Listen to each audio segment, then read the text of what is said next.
Hey guys, welcome back to the channel. This is a story about what if Naruto x Jinx x Raven Teen Titans. Before I start, please support for more amazing content and do consider subscribing to my channel and share this video with your friends. This is written by OCMIXMASTER27, link in description and support writer. Let's start the video. Chapter 1. Setting the stage. Location. Raven's room, Titan's Tower. A pale teenage girl with short violet hair and violet eyes sits in her room with a depressing expression on her face. This is the sorceress Raven of the Teen Titans, wearing her traditional indigo cloak and leotard. In her arms, she clutches a white tome containing the story of Melchior of Noel, a wizard who did battle in the Middle Ages against the dread dragon Rorak. She's been trying to finish the story all day, but there have been multiple interruptions. First, it was the cybernetic heart known as Cardiac attacking children at a park, which she dismembered quickly. After that, it was her teammates trying to interact with her, which she quickly dismissed. The green shapeshifter named Beast Boy was especially upset by her rejection. Why can't you have fun like normal people? Why are you always locked in your dark room reading your nasty old books? Why do you have to be so creepy? I'm not creepy. I'm just different, Raven mutters to herself. I wish there was someone around here that understood that. Someone I could talk to. Someone more like me. There is. Raven gasps as she flings away the book that just spoke to her, which lands roughly in the floor. Ow, the book says. Raven eyes the book warily. Did you just speak? The book finishes. I did, and then you dropped me on my spine, the book quips. Oh. Sorry, Raven apologizes. Books aren't supposed to talk. True, fair maiden, but I am no book, the tome clarifies as it opens itself up, revealing a half-torn page with an illustration of the top half of an attractive long-haired male. I am a man. Melchior of Noel, at your service. The wizard who faced the dread dragon Rorak? Raven asks in shock. The wizard who defeated Rorak, Melchior confirms, and who is trapped between these pages by the dragon's final curse. Trapped? Raven questions. But that battle was almost 1,000 years ago, Melchior finishes, and I've been waiting for someone to find me ever since. The pages flip again, revealing an elaborate illustration of a smiling Raven surrounded by magic. Raven, Melchior says in a happy tone, I've been waiting for you. Raven blushes at the wizard's words before using her magic on the book itself, only for that magic to be blasted away by bright light. The curse is strong. I'm sorry, Raven apologizes. I don't think my power can break it. I know, Melchior says comfortingly, but perhaps we can just talk. Raven smiles, finally happy that her wish is being fulfilled. Location. Desert outskirts of Jump City. Three haggard-looking teens trudge through the desert under the moonlit sky. The first is a girl named Jinx, with pink hair styled like horns, pink cat eyes, and pale skin, wearing a black and purple dress with a supernatural theme, along with a jeweled necklace. The second teenager is a very short bald boy named Gizmo, wearing a green full-body jumpsuit and a pair of green goggles on his head. The third teenager is a savage-looking red-headed male named Mammoth, who towers over both of his teammates and wears a black jumpsuit with no sleeves and a yellow harness, along with yellow boots and bracelets. All three of them have just endured a hellish survival trip in the desert of the Jump Bay area and are now walking back to their headquarters, the Hive Academy for Villains. Ugh, remind me how spending 3 days in the desert is supposed to help us be better criminals. Mammoth asks as he, the team's muscle, carries everyone's survival gear. It's not, Pit's sniffer. The headmaster's just punishing us like he has for months now. Gizmo complains. Well, maybe if somebody didn't sneak off campus and get himself captured, Jinx argues, glaring at the short tech-themed villain. Hey. I'm the one who stole Cyborg's car. If anything, I should have gotten rewarded. Gizmo contends. Jinx eyes. Let's just get this over with so that we can get a proper shower and some proper beds again. Mammoth looks downcast. Man, this whole thing stinks. We're wasting our time with this so-called training. Does he really expect us to find the secret to beating the Teen Titans here in this desert? Shwoom. All three of them are taken aback as a dome of bright light suddenly materializes right in front of them, whipping up wind and blowing sand across the desert floor. After a few moments, the dome dissipates, leaving a large cloud of dust. Gizmo calls out, what the crud was that? Let's find out, Jinx answers as the Hive trio rush towards the quickly dispersing cloud. The villains reach the epicenter of where the white dome was and are surprised to find a person kneeling on the desert floor.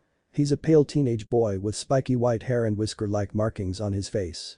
He's wearing a long fur-rimmed blue coat, black baggy pants, and red leather straps wrapped around his forearms and lower legs. On his forehead, he wears a black bandana with a metal plate at the front that has a musical note symbol and a long slash going through it. The stranger stands up straight and turns to regard the hive trio, his golden snake-like eyes gazing right at them. "Are you our enemies?" The stranger asks in a strange tongue, confusing the villains. Did anyone catch that?" Mammoth asks his comrades in confusion. "Sounds like Japanese," Gizmo notes before addressing the newcomer. "Hey. Are you Japanese or something?" The stranger tilts his head curiously. "Japanese? What is that?" "You know Japanese?" Jinx asks her teammate. "Yeah, from an anime," Gizmo answers, getting a snort from the girl. "What? I like an anime. Where are we?" the stranger asks. Gizmo notes the use of we before answering, "We're in Jump City, California." The stranger's eyebrow raises in confusion. "It's in the United States of America," Gizmo continues. The stranger is still confused. Gizmo's eye twitches. "It's on the planet Earth." The stranger looks surprised before a smile forms on his face. "So, the technique worked?" Gizmo blinks in surprise.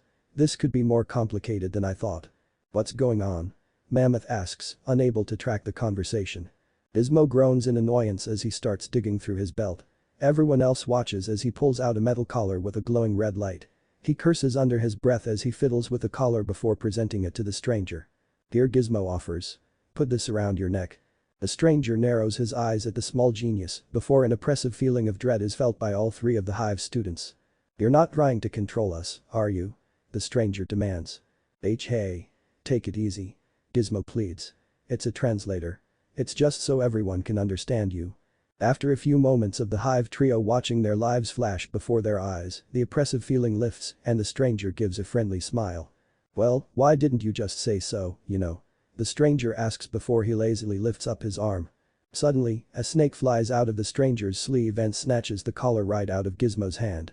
As the three villains register the sudden action, the snake presents the collar to the stranger, who takes it out of the serpent's jaws.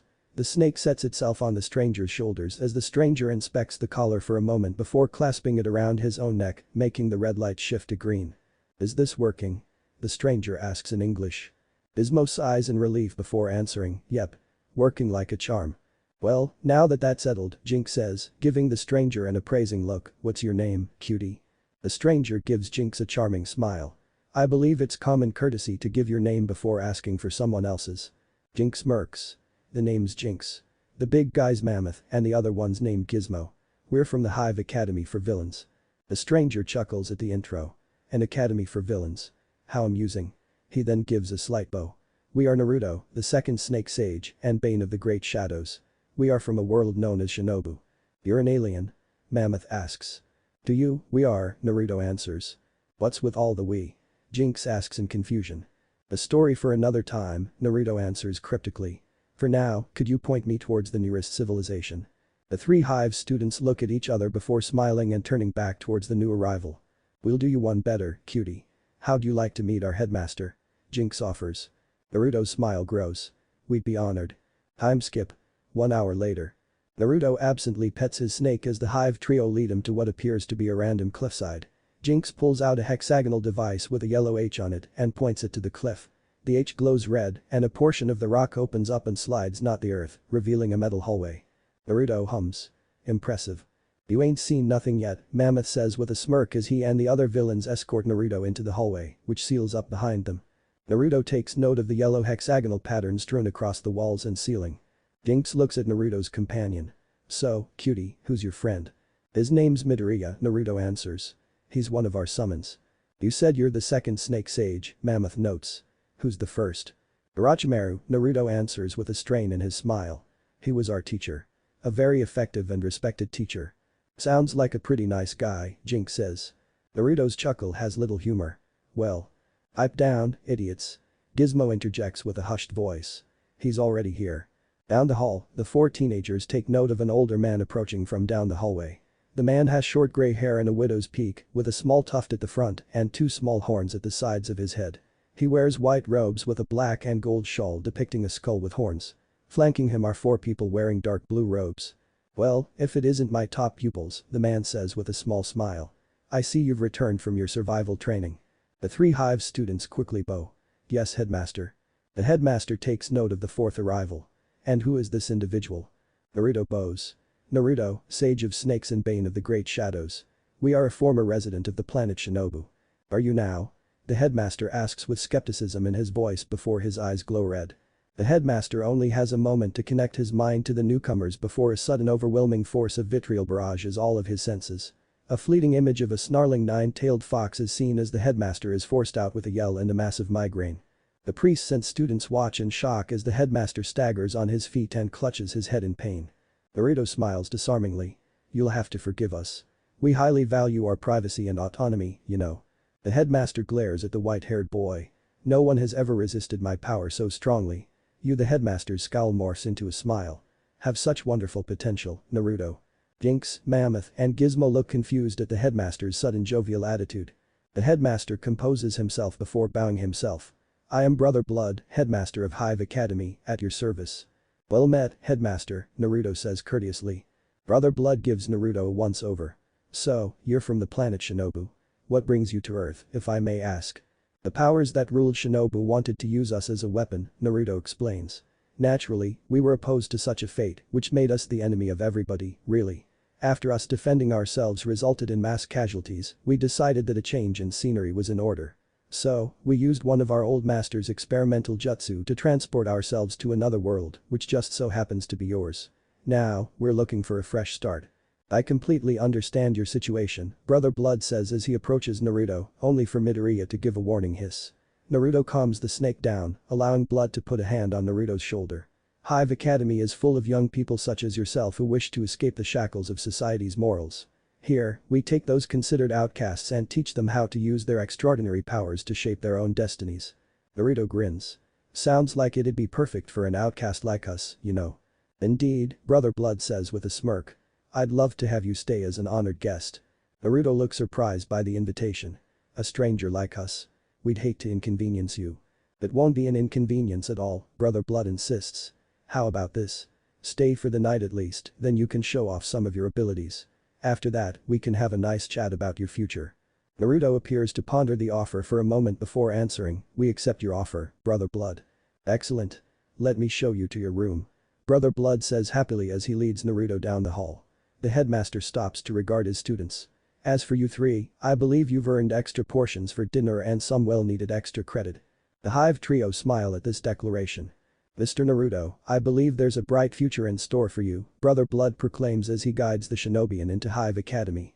Location: Raven's room, Titan's tower. Time skip. The next morning. Raven has had a wonderful time since meeting Melchior. The past evening, she spent hours upon hours expressing her grievances and fascinations to the trapped wizard, who appeared to listen to it all with patience and understanding. He even assured the girl that she wasn't creepy like Beast Boy said, stating that dark magic is not evil, but simply misunderstood. Eventually, Raven went to bed, but not before asking Melchior if he'd be there once she awakened. The wizard delighted her by promising he would, even offering a paper rose. When morning came, Melchior fulfilled his promise by continuing to chat with Raven, showering her with praise and affection. The only hiccup came from Beast Boy, who came to check up on and apologize to Raven, only to overhear parts of conversation in Raven's room. Raven was able to shoo the green teen away, though Beast Boy was still curious about who Melchior was. Currently, Raven is sitting in the middle of her room surrounded by multiple lit candles and jars containing various ingredients. She drops some rose petals onto a cup filled with dust, causing smoke to billow, before mixing different powders together into another cup. "I've never even heard of this spell before," Raven comments as she pours some glowing blue dust, making more smoke. "Where did you learn it?" "It's in the Galleon Scrolls," Melchior answers as his book sits on a pedestal. "You've read the Galleon Scrolls?" Raven asks, fascinated by her new friend's knowledge. "And the Mortal Archives. And the Stones of Sur," Melchior lists. "I've been trapped in a book. Not much to do but read." "I think it's almost ready," Raven says as she puts down the last of the ingredients Melchior listed so far. "Good. There's just one more ingredient," Melchior informs before using a page to slice off some of Raven's hair, which falls into the mixture. A lock of hair from a beautiful girl. Raven looks stunned by Melchior's words. "Beautiful?" she asks as her heart skips a beat. "I truly appreciate all that you're doing for me, Raven," Melchior says softly. "I might not know how to break the curse, but at least I can get you out of that book," Raven declares, now more determined than ever. Raven pours the mixture of dust into her hand before blowing it towards the book. The dust swirls around the tome, which releases its pages out of the book's bindings. The pages swirl around Raven before coalescing in front of her and sticking together into a new form. Raven is stunned to see a man made of paper standing before her, with Melchior's illustrated eyes gazing at her. "Thank you," Melchior says gratefully. Raven smiles affectionately. "You're welcome." Melchior walks towards the sorceress, away from the book, and offers her his hand. Raven reaches out to touch the offered hand, only for it to crumble into paper. "Of course. Silly me. I remain bound to the book," Melchior says as he walks back to the book, his hand reforming. "Because the curse is still in effect," Raven states. "Indeed," Melchior confirms. "If I am ever to be truly free, well, it would require magics of much greater power." "Then teach me the spells," Raven insists as she approaches the paper man. "I want to help you. I want to learn. To break this curse, I must teach you more than just a few simple spells," Melchior says as he wraps his arm around Raven's shoulders. "I must teach you everything I know." Melchior's free hand lights up with white magical power, blinding Raven for a second. When her vision clears, she sees piles of magical books stacked in her room. "Let's begin, my dear student," Melchior says, gaining an affectionate smile from Raven. Location: Combat Simulation Room, Hive Academy. The trio of Jinx, Mammoth and Gizmo enter the room, where most of the other students have already taken their seats in the stands and are chatting amongst themselves. They quickly spot a male villain wearing a monocular helmet waving them over while sitting next to a helmeted girl with small wings on her back and a pale boy wearing a dark bat-like costume. The Hive trio make their way over to meet with their comrades. "Hey, Seymour. Angel. Kid Wicked," Jinx greets as she and the other two take their seats. "So, I heard that we're getting a new student," Seymour says excitedly. "He's not a student yet," Jinx clarifies, "but the headmaster sure wants him to join." Seymour's sole eye blinks in confusion. "Wait. You know who he is?" "Who do you think brought him here, Pink Eye?" Gizmo asks. "What's he like?" Angel asks curiously. "Apparently, he's an alien and he likes snakes. That's about it," Mammoth answers bluntly. "Honestly, he gives me the creeps." Kid Wicked simply hums in thought. All chatter stops as the students spot Naruto walk into the room and head towards the yellow hexagon-filled field. The white-haired young man smiles calmly and pays no mind to the whispers around him as he steps onto the field. Naruto's only reaction to the floor rising from under him and making a hexagonal pillar is a curious hum. Across the field, he sees several more pillars rise from the floor, with two of them having metal poles on top a distance from each other. "So glad you can join us this morning," Mr. Naruto Brother Blood's voice echoes across the room. "Your objective is simple. Reach the finish line as swiftly as possible. Your time will start once the buzzer sounds. Are you ready?" Naruto bites his right thumb with his extremely sharp canines, drawing blood. He then wipes that blood on some markings on his inner left arm. Seal. Release. The puff of smoke billows from his arm. When the smoke clears, Naruto is holding a sword with an ornate guard in his right hand. "Ready?" Naruto calls out. The buzzer sounds, and Naruto appears to teleport to the floor in the audience's eyes. It's not long before Naruto encounters his first obstacle in the form of several large robots with clamps for hands. Naruto simply smirks. Wind style. Vacuum blade. The blade is quickly coated with wind-like energy just as Naruto approaches the robots. The first of the robots reaches out to grab him. Shing. Only for the robot's arms to fall uselessly to the ground, sliced clean off by Naruto, who's already moving on to the others. Everyone in the audience mutters in surprise. Did anyone else see him move?" Mammoth asks confusedly. "Hold on." Seymour calls out as he adjusts his eye. Down below, Naruto quickly ducks between the legs of another robot before slicing both of them off. As the second robot crashes to the ground, Naruto has already made a long slash into a third, making it spark and fall backwards. The fourth robot tries to sneak behind the shinobian, but Naruto simply points the tip of the blade at the robot. The blade then extends itself several yards longer, piercing the fourth robot right in its head, making it explode. "I want one of those," Kid Wicked mutters. Naruto speeds past the fallen bots and continues down the course. Several turrets pop out of the walls and shoot at the shinobian, who effortlessly maneuvers around the blasts. He then pulls out 6 shuriken and launches them at the turrets before blowing through hand signs. Ninja art. Shadow shuriken jutsu. 6 shuriken turn into 60, which embed themselves deep into the turrets, making them explode. As Naruto continues running, his instincts tell him to jump. Doing so, he soars high into the air and avoids the spike, aiming to impale him from below. Looking forward, he sees spikes popping up in mass for several yards. Thinking quickly, he blows through hand signs again. Wind style. Breakthrough. Naruto expels a huge gust of wind from his lungs, sending him flying across the field and completely past the spikes. The shinobian lands safely on the ground before advancing toward several metal tendrils. Up in the control room, Brother Blood watches with a smile as Naruto dices the tentacles with little effort. Magnificent, he mutters before turning to a priest sitting at the controls. Let's give him a real challenge, shall we? Following the command, the priest inputs some commands.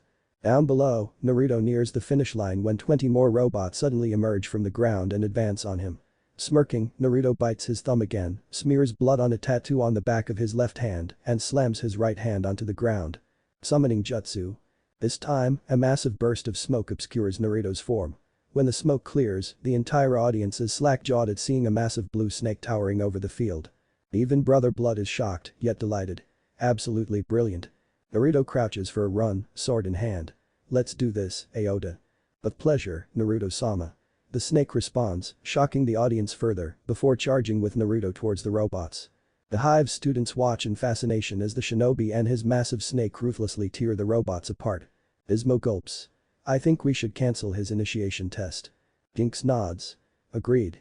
After several moments, the last of the robots are destroyed, with Naruto slicing one in half and Aoda chomping on another and tossing it away. Naruto gives the blue snake a grateful smile. Thanks for the assistance. My pleasure, Naruto-sama. Aoda replies before disappearing in a puff of smoke. With the last of the obstacles removed, Naruto effortlessly crosses the finish line, making the buzzer sound off. Naruto looks towards the stands and sees all of the students silently staring at him. You. Naruto. Naruto turns and sees Brother Blood levitating down to him with a serious expression. Look at this. Brother Blood yells as he storms towards the shinobi. All this damage you've done to my training field. And that stunt with that giant serpent. You think you're so clever, but you're not clever. Naruto raises an eyebrow at the headmaster's outburst. Brother Blood's glare then relaxes as he smiles. You're spectacular. Well done, Naruto. Well done indeed. Naruto smiles at the praise. Thank you very much, headmaster. You have the makings of a true villain. Brother Blood says as he offers his hand. I would be honored to have you join my prestigious academy. Naruto takes a moment to look at the offered hand before looking back up at Blood. No, Brother Blood, Naruto says, surprising the headmaster. The honor is all ours. The shinobi accepts the offered hand, putting a smile back on Blood's face. Welcome to the Hive, Naruto, Brother Blood proclaims before patting Naruto on the shoulder. Now then, for your first lesson. Making your villain identity. Location. Common room, Titan's Tower. Time skip. 1 week later. On a typical sunny day in Jump City, Beast Boy and the cybernetic hero Cyborg compete with each other via video games, while Robin, the brightly dressed boy wonder, enjoys a friendly conversation with Starfire, the redeeted alien girl from Tamarin. Raven is notably absent from this, having locked herself in her room and separated herself from the team all week. The only information about her well-being was provided by a spying Beast Boy who already informed the team about the mysterious Malchier. Just then, the doors to the common room open, revealing to the team a shocking surprise. A happily smiling Raven wearing a wild cloak. The other Titans watch as Raven floats over to the kitchen, humming to herself as she rummages the fridge for food.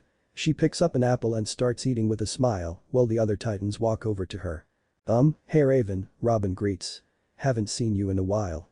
Yeah, because she hasn't left her room for a week, Beast Boy points out, earning a smack from Cyborg. So, like your new look, Cyborg compliments. Thanks, Raven replies. So, when do we meet this new friend of yours? Robin asks. Soon, Raven answers with a smile. Starfire suddenly flies right in front of Raven. I am unable to wait. Starfire exclaims as she shakes the sorceress excitedly. Beast Boy has told us much about the Malchier and how he remains trapped in a book. Now, how would Beast Boy know about that? Raven questions, sending a knowing look at a nervous Beast Boy. Beast Boy chuckles guiltily as Cyborg looks on smugly. I may have kind of been a fly on the wall in your room, Beast Boy admits before shifting into a fly. Raven smirks. Funny. You look more like a rat to me. Beast Boy suddenly finds himself turned into a rat against his will, making him crash down to the ground. Beast Boy shifts back to human. You morphed me. How did you do that? An emergency signal goes off on a nearby computer, getting everyone's attention. Robin rushes to the computer to investigate and narrows his eyes at what he sees. Cardiac's returned, Robin reports. Titans. Go. With that, the Teen Titans rush off to battle. Except for Raven, who keeps humming to herself. Beast Boy rushes back. Raven. We got to go. Raven sighs before following after. Location. Workout room, Hive Academy. Brother Blood watches as some of his students exercise in the workout room, occasionally increasing their pacing from time to time. A priest walks up to him and whispers into his ear, making him smile. Summon Jinx, Mammoth, and Gizmo at once, Blood commands. Also, fetch our newest student. After a few minutes, the Hive trio approach the headmaster. We're ready for your instructions, brother, Jinx proclaims. The Titans will be busy fighting the abomination known as Cardiac, Blood reports. This is the perfect opportunity for our new student to take his first true steps as a villain. You three will monitor him during his heist and support him should he need it. Gizmo scoffs. As if he would. Brother Blood's eyes glow red as he glares at Gizmo, who cowers at the look. Your cheek is unappreciated, boy. Know this. If he falls, you all will be punished beyond your worst imaginations. Do I make myself clear? The eyes of all three students glow red for a moment as they respond, yes brother. Blood's eyes stop glowing. Good. The sound of footsteps grabs everyone's attention. The headmaster and his students turn to see the new arrival. Brother Blood smiles proudly. Ready for your debut? The figure chuckles. We were born ready. Location.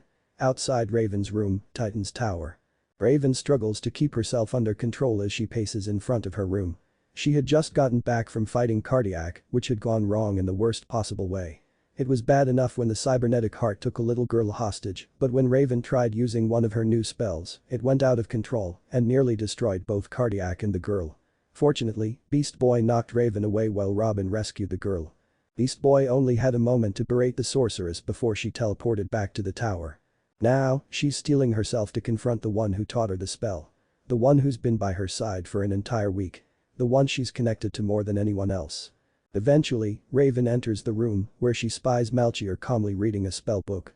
Raven pauses as she drinks in the sight of her mentor. Melchior, she whispers. Melchior turns to regard his student. Ah, Raven.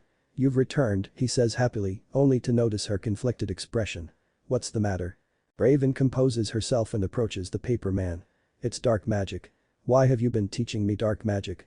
Melchior is unfazed by the questioning. Is it dark? Or is it just misunderstood, like you? He counters, clutching Raven's hand affectionately. Raven feels all of her previous anger and anxiety melt away. She remembers what he said long ago about dark magic being misunderstood and not truly evil.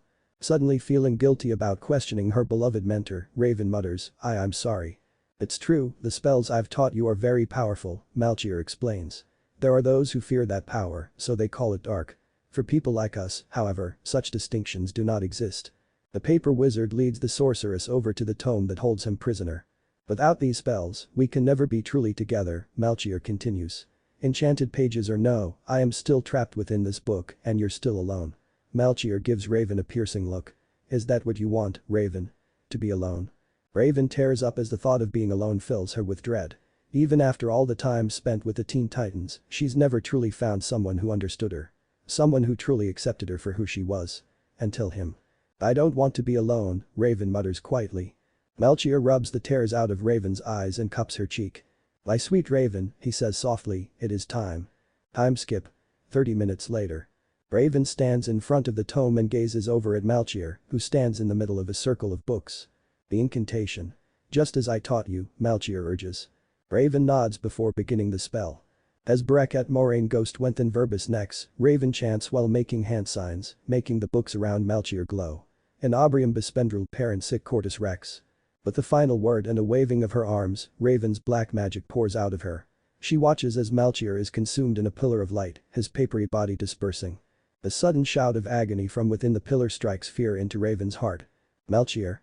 She shouts in concern, only for a burst of magic to send her flying backwards, knocking her unconscious. This is wrong. Something went wrong. These are the thoughts running through Melchior's head as he fully registers his situation. The good news is that his body isn't paper anymore. The bad news, this isn't his own body. He rushes over to a nearby mirror, noting the weakness coursing through him and completely disregarding Raven's passed out form. Stopping at the mirror, he pales as he sees a very familiar male human wearing armor. No, Melchior mutters in shock as he stares at the blue eyes of his most hated enemy. This is not the body of Melchior the Dread Dragon. This is the body of Rorek of Null. No. Melchior shouts in rage as he shatters the mirror with his fist, his anger increasing at the effort it took. How could this have happened? Melchior shouts internally. I'm trapped in the body of my most hated adversary. I can't change into a dragon. I don't have the power to perform the most basic of spells. The former dragon looks down at the unconscious body of Raven. The one who he spent so much time and energy manipulating. This is all her fault. Melchior declares as he approaches Raven with murder in his eyes. Every fiber of his being is screaming to kill the girl. Butcher her. Tear her limb from limb. His hands slowly reach for her throat, ready to strangle the life out of her. A sudden thought makes him pause. Wait. If I kill her now, her friends will tear me apart as I am. She's still a powerful sorceress. I could use her to help me regain my power. In time, I can even return to my dragon form. Of course, I'll have to keep up the insidious act of caring for her. Oh well. I've waited 1,000 years. What's a little while longer? And so, with no small amount of stomach turning, Melchior sits down, takes Raven's head, and rests it on his lap. After some time, Raven stirs into consciousness. It takes a moment for her to register someone's fingers running through her hair, which immediately snaps her back to reality. Looking up, she's stunned to see a face she's only seen in illustrations. Melchior? She mutters in disbelief. The man above her appears to smile with his eyes. My sweet Raven. Thank you for releasing me. It's been so long since I felt free. The two magic wielders stand to their feet and gaze into each other's eyes, their hands clasping. Raven pulls down Melchior's scarf, revealing a charming smile. Slowly, the two of them lean into each other and kiss. Raven relishes in the sensation. She never believed she would ever have a romance with anyone, let alone someone as caring and understanding as Melchior. To her, this is the greatest moment of her young life. To Melchior. Oh Tiamat, kill me. Breaking the kiss, Raven smiles and quickly wraps her arms around the man. I love you, she says quietly, still in disbelief of her fortune. She doesn't notice how Melchior doesn't say I love you back, nor how he doesn't return the hug. Earp. Earp. Earp. The blaring of alarms ends the moment. Raven groans as she ends the hug and pulls out her communicator. Raven. Robin shouts through the communicator. The hive's robbing the Great Republic Bank. Meet us there as soon as you can. Raven puts away the communicator and gives Melchior an apologetic look. Sorry Melchior. I have to go. Melchior smiles disarmingly and cups her cheek. Do not worry, Raven. I'll be here when you get back. I promise. Raven smiles again at the promise. She gives one last chaste kiss before heading out to fight crime once again. Once she leaves, Melchior drops his fake smile and wipes his mouth. I can't believe humans actually enjoy that. Location. Great Republic Bank. 4 of the Teen Titans arrive at the scene, with Robin on his motorcycle, Starfire flying in, and Cyborg giving Beast Boy a lift in his T-car. As they prepare themselves for battle, they see the trio of Jinx, Mammoth and Gizmo simply standing outside of the bank. This sets off alarms in the minds of the heroes. It's this situation that Raven arrives to. Robin gives Raven a look. You alright, Raven? Raven smiles. Better than ever. Beast Boy looks anxious. So, Raven, about before. What are they doing? Raven interjects, ignoring the shapeshifter. They are just standing there, Starfire reports, menacingly. Yo. Hive. You guys get cold feet. Cyborg loudly taunts. Shut it, Rust Bucket. Gizmo fires back. We're not the ones doing the robbing. Yeah. We're just watching over the new guy. Mammoth adds. Beast Boy looks confused. New guy. Kaboom. The Titans recoil at the sudden explosion from the front of the bank. A massive shape bursts out from the dust, startling the heroes. Cyborg pales. Oh, man. All of the Titans stare in shock at the gigantic blue snake looking down on them with bags of money nestled in its jaws. I did not know that earth serpents could grow to that size, Starfire says in disbelief. They can't, Raven informs. You must be the Teen Titans. The heroes turn to see a figure calmly walk out of the building. It's a teenage boy with spiky white hair, yellow serpent eyes, and whiskers on his pale face. He's wearing a long black leather trench coat, black pants, thick black boots, and black leather gloves. On his head is a black officer's hat and around his waist is a black belt. The buckle of his belt has the symbol of a skull with writhing snakes emerging out of it. That same symbol is in yellow on his shoulders and on his cap. The figure stands in front of the giant snake and smiles at the heroes. It's our pleasure to meet you all. Who are you? Robin demands. And who's your big friend? Beast Boy adds. The figure turns to the snake. This is Aota. He's a childhood friend of ours. He turns back to the heroes. As for our identity. The figure puts his fingers together into a cross. Shadow Clone Jutsu. Hop. X5. The Titans watch as 5 identical copies of the figure emerge out of smoke. The villain spreads his arms wide. We are Hydra. What you are is finished. Robin declares. Titans. Go. The Teen Titans charge into battle, with Hydra's clones rushing in to meet them. Robin pulls out his bow staff and swings it at one of the clones, who easily maneuvers away from the attack. Slow, the clone comments. Robin swings again and misses. Sloppy. Another swing and miss. Sad. Robin growls and goes for an overhead strike, but the clone blocks the hit with just two of his fingers. The clone chuckles as he effortlessly pushes the staff and Robin away.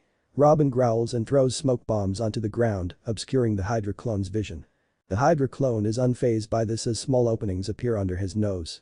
His head tilts to the side, registering a significant heat signature behind him. Robin leaps out of the smoke to blindside the clone, but the clone simply extends his arm out and grabs the hero tightly by the throat. The clone pulls the choking hero close and whispers, "You're not living up to the legend, boy wonder." With that, the Hydra clone slams Robin into the ground, cracking the concrete and Robin, before tossing the battered hero aside. Nearby, another Hydra clone stares down a large green wolf. The green wolf growls at the villain before charging right at him. The clone simply smiles and flashes through hand signs. Sound wave jutsu.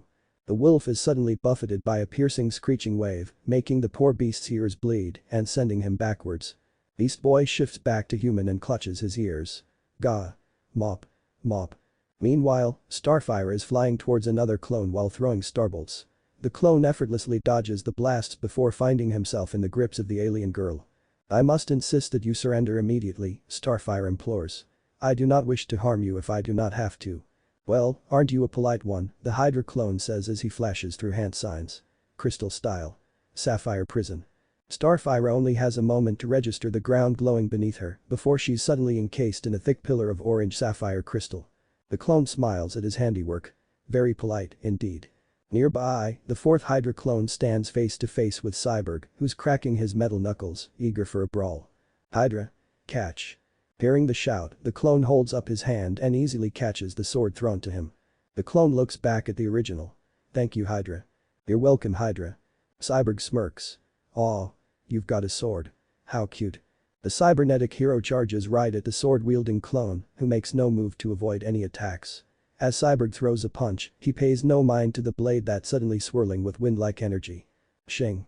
He does take note of the fact that his right arm has just been severed at the elbow. Cyborg stumbles back in shock as his new stump sparks with electricity. He looks down at his twitching arm, then up towards the smiling Hydra clone holding the glowing swirling blade. "You were saying?" The clone quips before charging at the hero. Meanwhile, the Hive trio safely watch the one-sided battle. "So, I'm guessing we don't need to help?" Mammoth asks. "Help who?" Gizmo questions. "The Titans."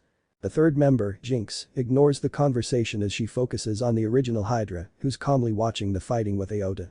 He does have that certain something, Jinx notes as a certain feeling starts swelling inside of her. A distance away, the fifth and final Hydra clone faces off against Raven. Azrath Metrian Zinthos. Raven shouts as she fires black bolts of magic at the villain.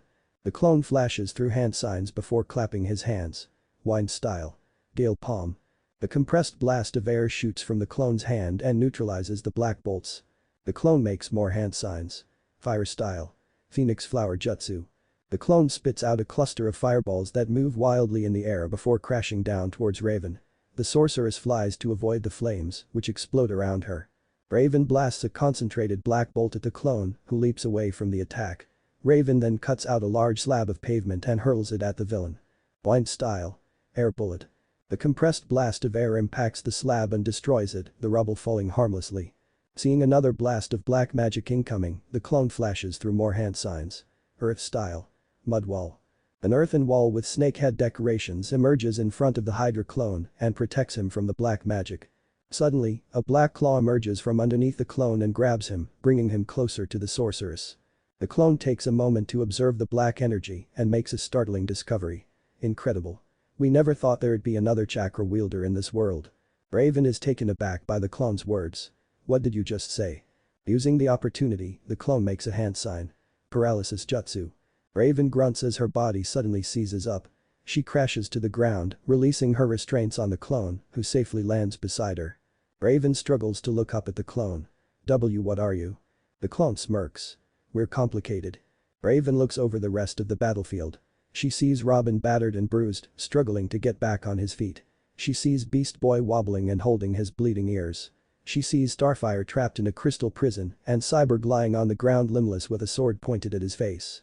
Further back, Raven sees the original Hydra standing without a single scratch or scuff on him, watching the brutal battle with a smile on his face. Anger begins welling inside of Raven. This can't be happening. Malchier didn't teach me all of those spells just for me to fail against some new hive lackey. Everyone watches as black magic begins pouring out of Raven's body until. Brah.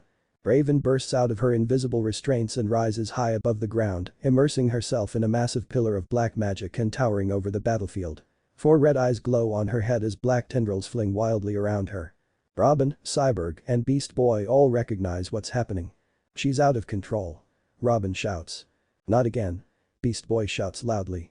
Raven eyes the original Hydra and charges right towards him, black magic swirling behind her.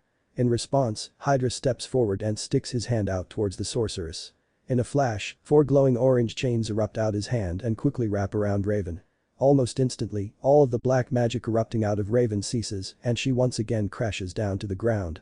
The Titans are stunned to see the most powerful member of their team neutralized in a single moment. That's enough of that, Hydra says as he approaches Raven, who struggles to free herself from the chains. What have you done to me? Raven demands as her 4 red eyes shift back to her 2 indigo ones. Adamantine chains, Hydra explains. They're extremely durable and capable of sealing off the chakra abilities of anyone. Even demons fear them. Hera replaces Raven's anger as Hydra stands right in front of her. She swears that she can see a colossal 9-tailed fox growling at her from behind him. And no, please stay away. Raven pleads with teary eyes. Malchier. Help me. The sorceress clenches her eyes shut as Hydra kneels down to her level, reaches out with his free hand. And ruffles her hair. Startled by the surprisingly soothing touch, Raven opens her eyes and sees the hive villain giving her a gentle smile. We really scared you, didn't we? Hydra asks softly. We're sorry.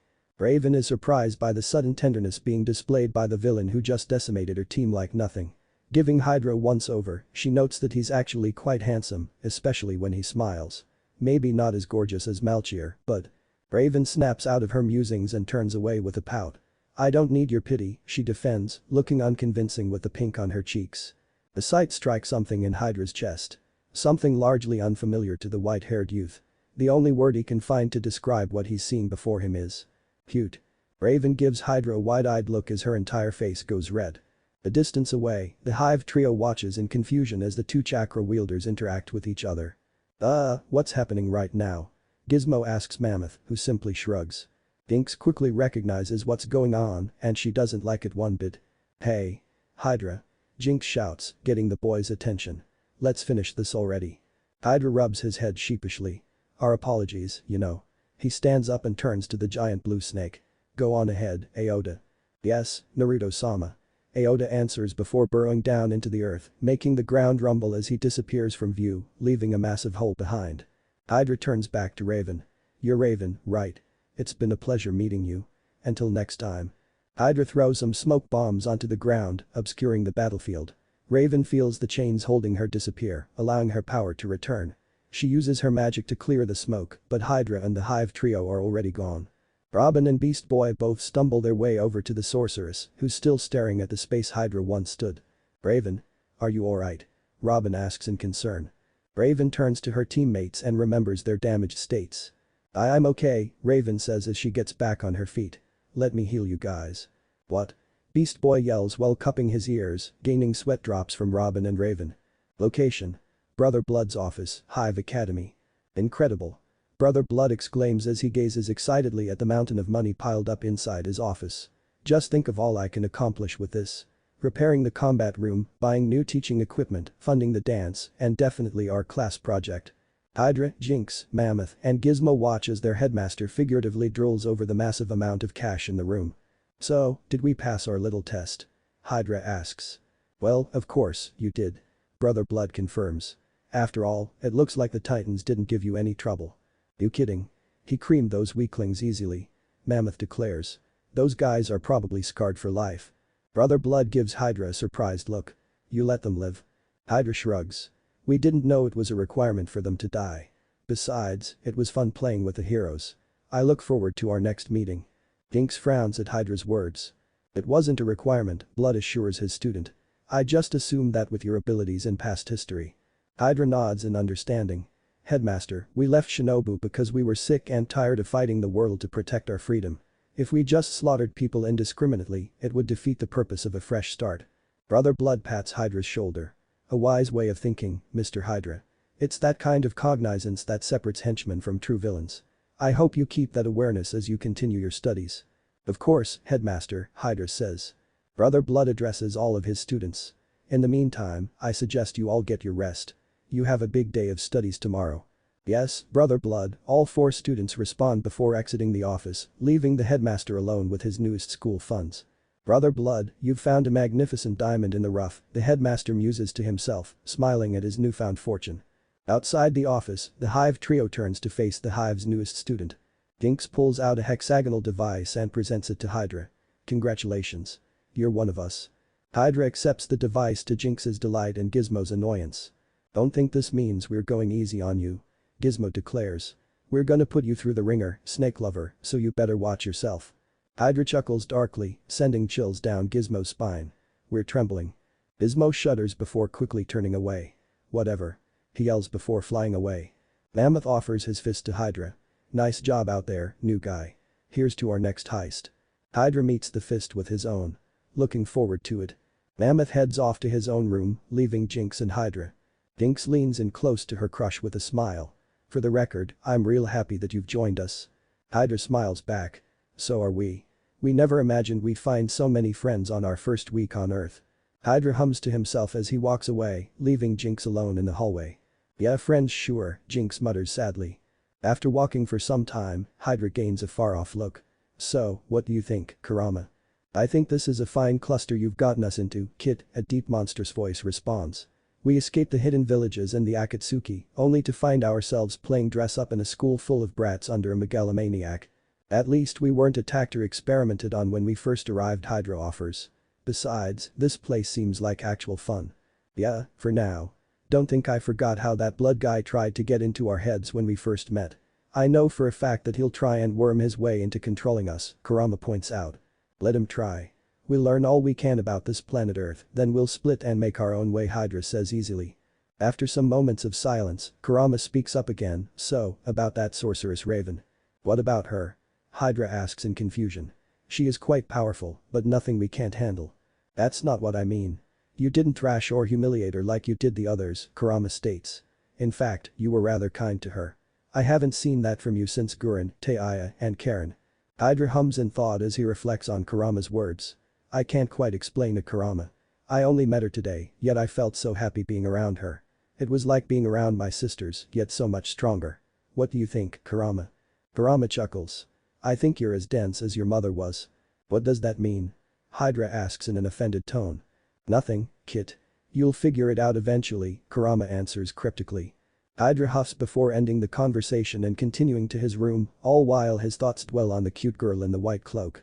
Location. Raven's room, Titan's tower. Melchior is once again perusing through a tome, finding a way to regain magical power when Raven enters the room once again. He turns around and is surprised to find the sorceress stumbling on her feet, apparently drained of energy. Melchior disguises his surprise with concern as he approaches the girl and holds her up. My goodness, Raven. Are you alright? I'm okay, Raven groans. I just used up too much power tonight, especially when I had to heal everybody. Heal? Melchior questions as he guides her to the bed. What happened out there? Raven sits down on the bed and answers, we were in a fight with a villain named Hydra. It didn't go well. Hydra? It wasn't the Lernian beast from ancient Greece, was it? Melchior asks. The hero Hercules slew that creature centuries before my time. Raven chuckles humorlessly. I wish. He's a thief from the Hive, but much stronger than the ones we fought before. He had so many powers. Duplication, elemental magic, super strength, super reflexes, sound attacks, paralyzing magic. Melchior's eyes widen as Raven lists off Hydra's powers. That many? Oh, and that's leaving out the talking snake the size of a building that was with him, Raven adds. The colossal familiar. Melchior exclaims. Was he a warlock? Well, it certainly felt like he had the power of an archdemon, Raven answers. Honestly, we were lucky that he let us live when he left. Melchior gives Raven a wide-eyed look. He what? Raven doesn't notice her lover's look. It was strange, too.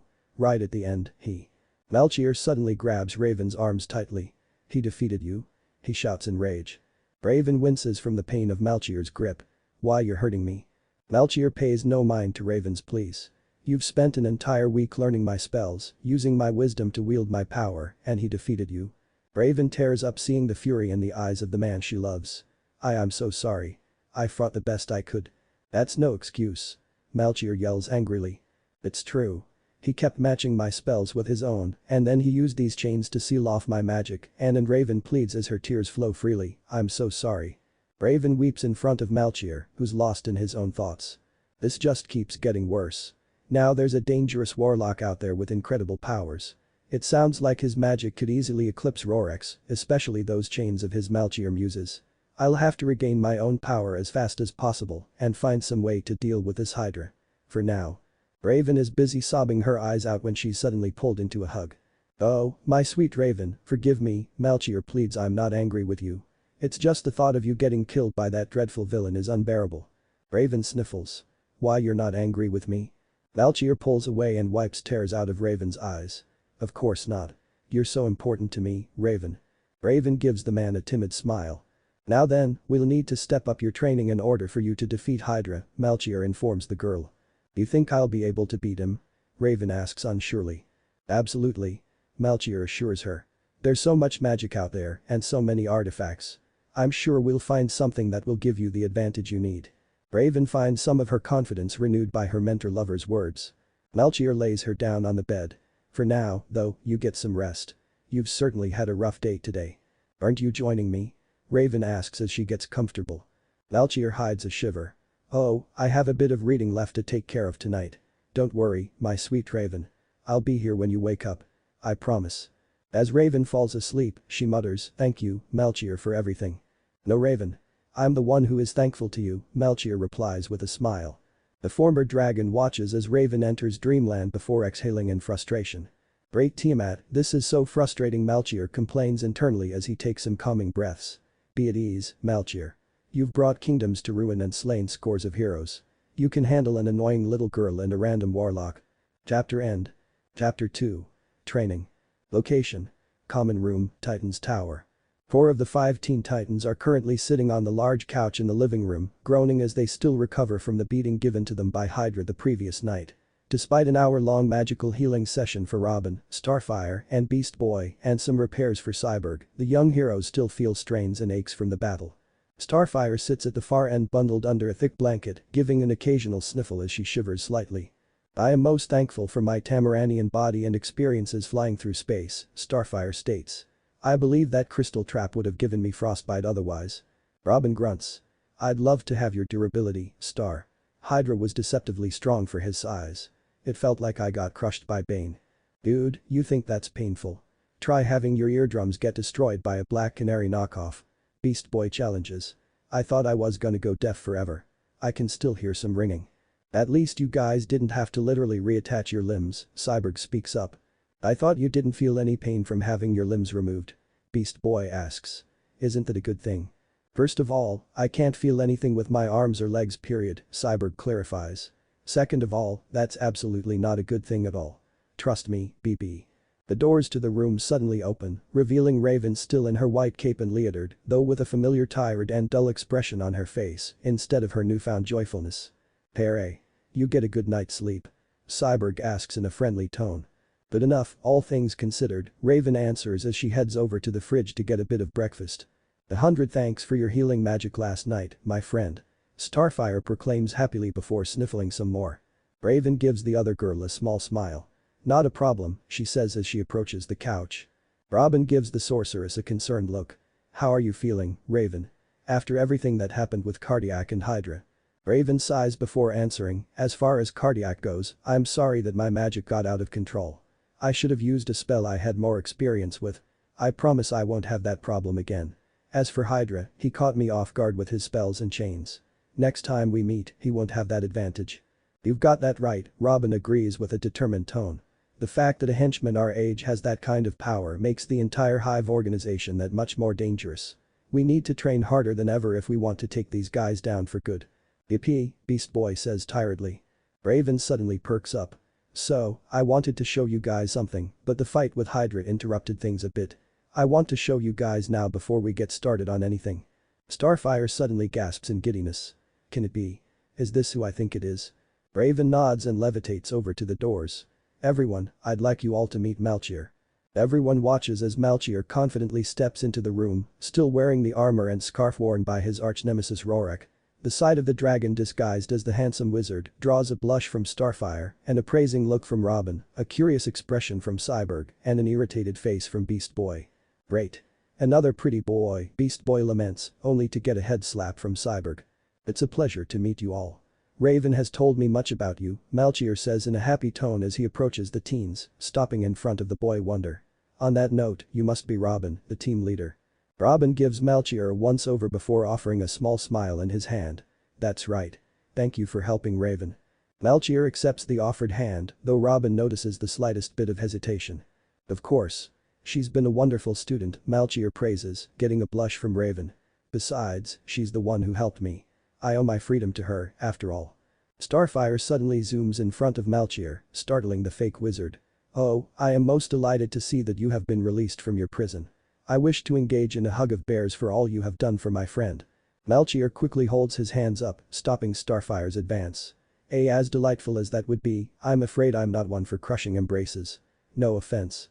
As Starfire droops slightly, Cyborg steps forward and holds his own hand up towards Melchior. How about a slap? Come on. Give it a good smack. Cyborg encourages. Melchior's eyes flex in confusion before he shrugs and slaps Cyborg's hand with his own. He then winces in pain as he flexes his now reddened hand. Cyborg quirks an eyebrow in amusement. Not really a tough guy, are you? Melchior bites back his retort before chuckling, why do you think I trained with magic instead of a sword?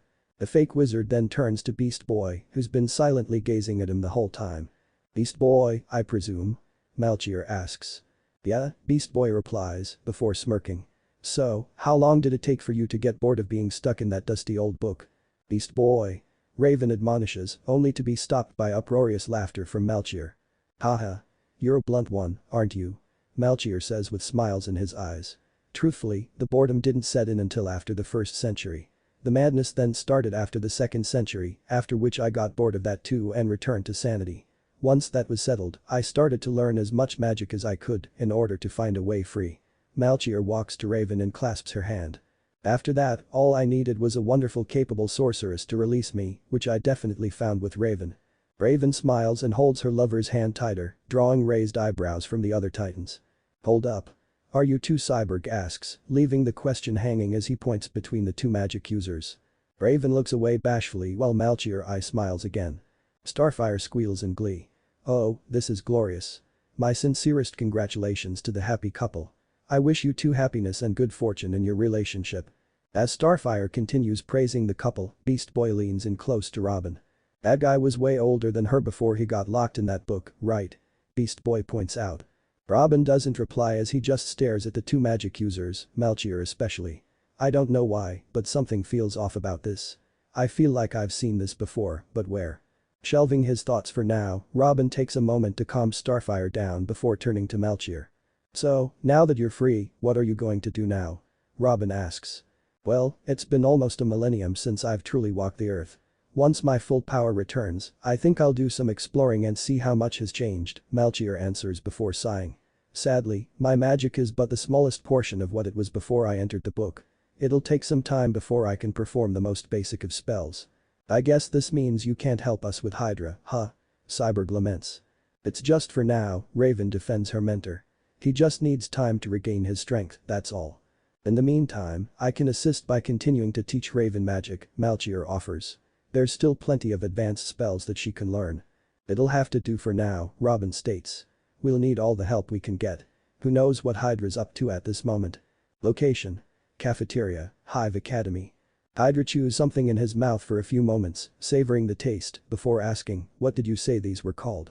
Pancakes with syrup, Jinx answers as she sits next to him eating her own cakes. Fascinating, the Shinobian mutters before taking another bite. Hydra is currently enjoying breakfast with the Hive trio as they sit at their special table in the cafeteria. They're surrounded by the rest of the academy students who fill the room with chatter and occasionally glance at the newest member of their class. Hydra pays no mind to the gossip about him as he continues his meal. What? You didn't have breakfast on your home planet? Gizmo asks in a mocking tone. Hydra shrugs. We ate when we could whatever we could from wherever we could. You know, I've been meaning to ask. What was your home planet like? Mammoth asks. Hydra hums in thought for a moment before answering. We suppose if there was a word to describe Shinobu, it would be painful. Huh? X3. Everyone had something that someone else wanted, Hydra explains with a far-off look in his eyes. Wealth, prestige, territory, a lover, power itself, and everything in between. If any person had anything of real value, everyone else would have killed that person to claim it. World wars were waged by these desires, and people were turned into weapons to fight these wars. The one constant in all of these conflicts was pain. Victory was uncertain, but pain was guaranteed. The Hive trio sit in silence as they digest Hydra's words, suddenly losing a good portion of their appetite. Jinx finds her voice first. You said that people were turned into weapons. Were there others like you? Not many, Hydra answers. 7/10 of the population could wield chakra and learn the basic of techniques, which made them deadly in their own right. That being said, there's a clear difference between being a weapon of war and being a weapon of mass destruction. Of the latter, only a handful existed in history, and they were made with bitter work, sacrifice, and no small amount of pain. Do you have to end all of your stories with so much angst? Gizmo asks in annoyance. Hydra smiles. Our story's far from over, and we've been able to find plenty of delights, like these pancakes, he answers before digging back into his meal. Gizmo scoffs before going back to his own breakfast, with Mammoth following suit. Jinx, meanwhile, takes a moment to gaze at her crush with a smile of her own. Location: Classroom 1A, Hive Academy. Time skip. Later. The entire class sits in a grand lecture hall as they listen to the headmaster himself, who's currently teaching his students about doomsday schemes. The man writes on a large chalkboard, which is filled with bullet points, complex algebraic equations, and other things to take notes on. And that's why every good doomsday scheme requires what three things? Brother Blood asks aloud as he turns towards his audience. The headmaster focuses on a seat section where Mammoth is dozing off, Gizmo is eagerly waving up his hand, and Jinx is staring at Hydra, who's diligently filling out his notebook. Mr. Hydra. Brother Blood, making everyone turn their attention towards the Shinobian. Hydra calmly looks up and answers, solid misdirection, proper safeguards, and a good escape plan. Correct, Brother Blood says before turning back to the chalkboard. Moving on.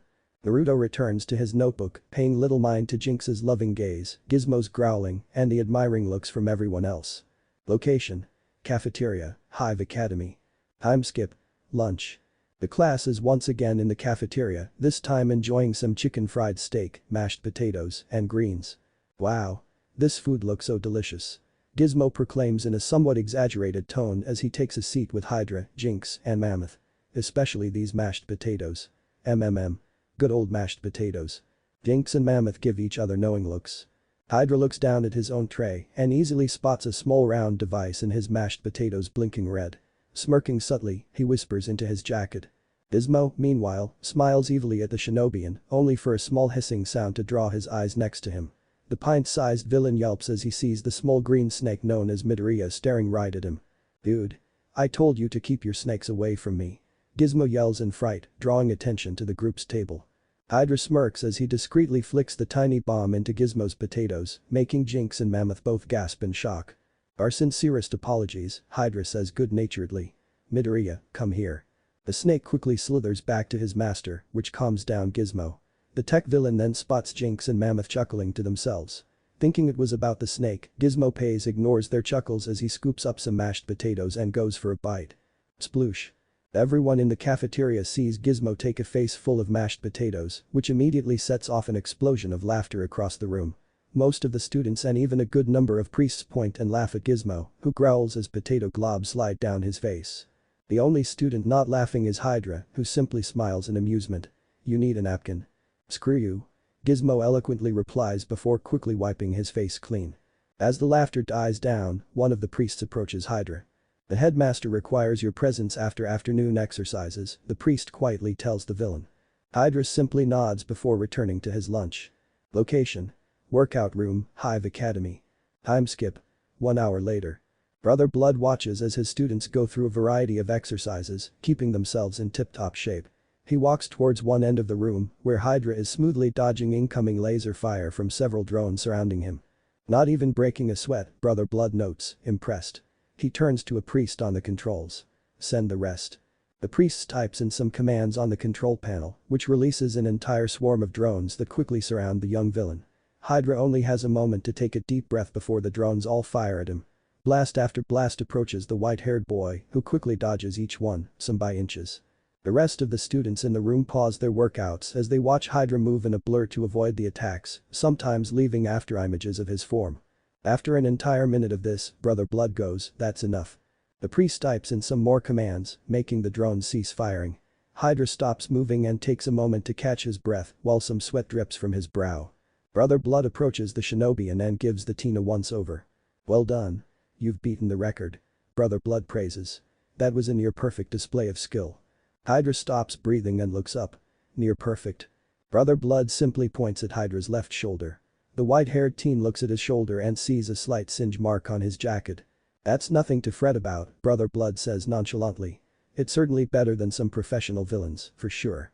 I bet given time you can even give the Flash a run for." The headmaster trails off as he and everyone else see Hydra hunch over. A dark aura surrounds the shinobian as his fists clench and his breathing turns ragged. "Mr. Hydra?" Brother Blood asks with concern. Hydra doesn't hear Brother Blood at all, as his mind is somewhere far away and long in the past. Instead of a metal room, he's in a stone grotto. Instead of a teen in a costume, he's a child in rags. Instead of drones, there's ninjas with song notes on their headbands. Instead of lasers, they're kunai. Instead of a burn on a jacket, it's a cut that draws blood. And instead of Brother Blood, a pale man with long black hair and snake-like features stands in front of him. "Almost isn't good enough, Naruto-kun. You must be invincible." Again. Hydra shudders as he closes his eyes, stands up straight and takes a deep breath to force the memory out of his mind. Again. Brother Blood blinks at the request. "Pardon?" Hydra opens his eyes and looks straight at the headmaster, who flinches as the sulfur-yellow serpent orbs have shifted into blood-red fox orbs. Again, Hydra repeats, more forcefully. Brother Blood, fully processing the demand, smirks and turns to the priest. "You heard him," Brother Blood commands as he walks away from the teen. The priest reactivates the drones, which all aim at Hydra once again. Hydra prepares himself, his red eyes glowing sinisterly. Location: Headmaster's office, Hive Academy. Time skip: 1 hour later. Hydra enters the office, where Brother Blood is currently looking over a gridded map of Jump City on his wall, with several locations in the tech sector marked with red dots. "You wanted to see us, Headmaster?" Hydra asks, gaining Blood's attention. "Ah, yes," Brother Blood confirms as he takes a seat at his desk. "I believe your unique skillset will be instrumental for a special assignment." Hydra nods. "We're ready for your instructions, brother." "Oh, father, help me," Kurama groans in the mindscape. "As you know, we're planning a major heist during the 4th of July celebrations tomorrow," Brother Blood recounts. "The entire class will be robbing multiple tech companies across the city, gathering equipment for our big class project. You yourself will be infiltrating Wayne Tech for a techno-organic synchronizer if I recall correctly." "Yes, brother," Hydra confirms. "However, I've recently discovered a little hiccup in our plans," Brother Blood continues as he slides a folder over to his student. Hydra picks up the folder and opens it, revealing a photo of an old balding man wearing glasses. "Mad Mod?" Hydra asks, reading the man's name. "One of the many minor villains running about Jump City not affiliated with the Hive. His villainous trademarks include hologram illusions, mind control screens, and a rather annoying obsession with Great Britain," Brother Blood describes. "Last year, he kidnapped the Teen Titans and tried to brainwash them, but he was defeated and sent to prison, after which he was able to escape. I take it he's made himself an enemy of the Hive." Hydra deduces. "Not directly," Brother Blood clarifies. "My spies report that he's amassing resources for his own attack on the city tomorrow. Apparently, he wants to erase the 4th of July and make Jump City into a new Great Britain under his kingship." "Interesting. It could be a good distraction for the Titans while we do our heists," Hydra notes. Brother Blood's form twitches. "Yes, it could, except for one little thing. No one will rule the city but me," the headmaster loudly declares, slamming his fists onto his desk. Hydra watches calmly as the headmaster takes several ragged breaths before composing himself. "In any case, he must be eliminated, which is where you come in," Brother Blood says. "Your assignment is to infiltrate Mad Mod's lair and destroy him." "Understood," Hydra responds before a thought occurs to him. "You mentioned our unique skillset. Is assassination not taught here at the academy?" "Unfortunately, no," Brother Blood answers sadly. "I'm afraid very few of your classmates have the will to cross that particular line. In fact, only one other student has a background in assassinations." The office door opens again as another person enters the room. "And here she is," Brother Blood says, regarding the newcomer. "I believe you're familiar with your classmate, Cheshire." The white-haired boy turns to face a teen girl with long wild black hair and a face hidden by a white grinning cat mask. She wears a green yukata, black bandages wrapped around her arms and legs, and two sais strapped to her waist. Hydra gives a friendly smile. "Not quite familiar. We've never interacted with each other until now." I'm not one for socializing, Cheshire states as she stands next to her classmate, unless they're worthy of my attention. Does this mean we're worthy of your attention? Hydra asks. For now, you have my curiosity, Cheshire answers. We'll see if you earn my attention after our mission. Hydra raises an eyebrow. Our? Why, yes. You both are tasked with killing Mad Mod, Brother Blood informs. Think of this as a teamwork exercise or a competition. The headmaster shrugs. You two can work together or not. The choice is yours, just as long as Mod is dead by tonight. Hydra and Cheshire both glance at each other. The file contains all the information you'll need to enter his lair. As far as actually getting in, you're on your own, Brother Blood tells his students. Oh, and two more things. Firstly, try and keep his lair as intact as possible. We can use his resources for our own gain after he's dead. And the second? Hydra asks. My spies mentioned that Mad Mod somehow got his hands on a magical artifact known as the Ruby of Bathory, Brother Blood explains to the two assassins. According to my own magic research, it once belonged to the infamous vampire Elizabeth Bathory of Hungary. It can steal all of the youth from a single victim, making the user younger while turning the victim elderly. Cheshire scoffs as she looks at the picture of Mad Mod. I can't imagine why he'd want that, she quips. He hasn't used it once, which is another boon for you too, Brother Blood informs. Whoever brings the ruby to me gets extra credit. He then waves the two students off. Well, you both have your assignments. Off you go. Hydra and Cheshire both bow to their headmaster before exiting the office. Brother Blood watches them leave before turning his chair to face his map, focusing on all of the red dots. The headmaster smirks. Soon. Outside of the office, Hydra quickly flips through the files, his eyes quickly darting across the pages, while Cheshire looks on. Do you mind sharing? Cheshire asks in annoyance. Finishing with the last page, Hydra closes the folder and hands it to Cheshire. It's all yours. Cheshire tentatively accepts the folder. You're not gonna read it? Hydra grins. Just did. Cheshire hums at the white-haired boy before opening the folder and looking through it. Hydra adjusts his officer's hat. So, what's your choice? My choice? Cheshire asks as she reads the material. He said that we could work together or not, Hydra reminds her. Personally, we're fine either way, so let's make it your decision, shall we? Cheshire hums again. Do let's. The masked girl suddenly pulls out one of her sei and stabs for Hydra's exposed neck, only for the leather-wearing villain to simply grab her hand before the blade can pierce his skin. Cheshire grunts as she tries to pull her arm free, to no avail. So soon?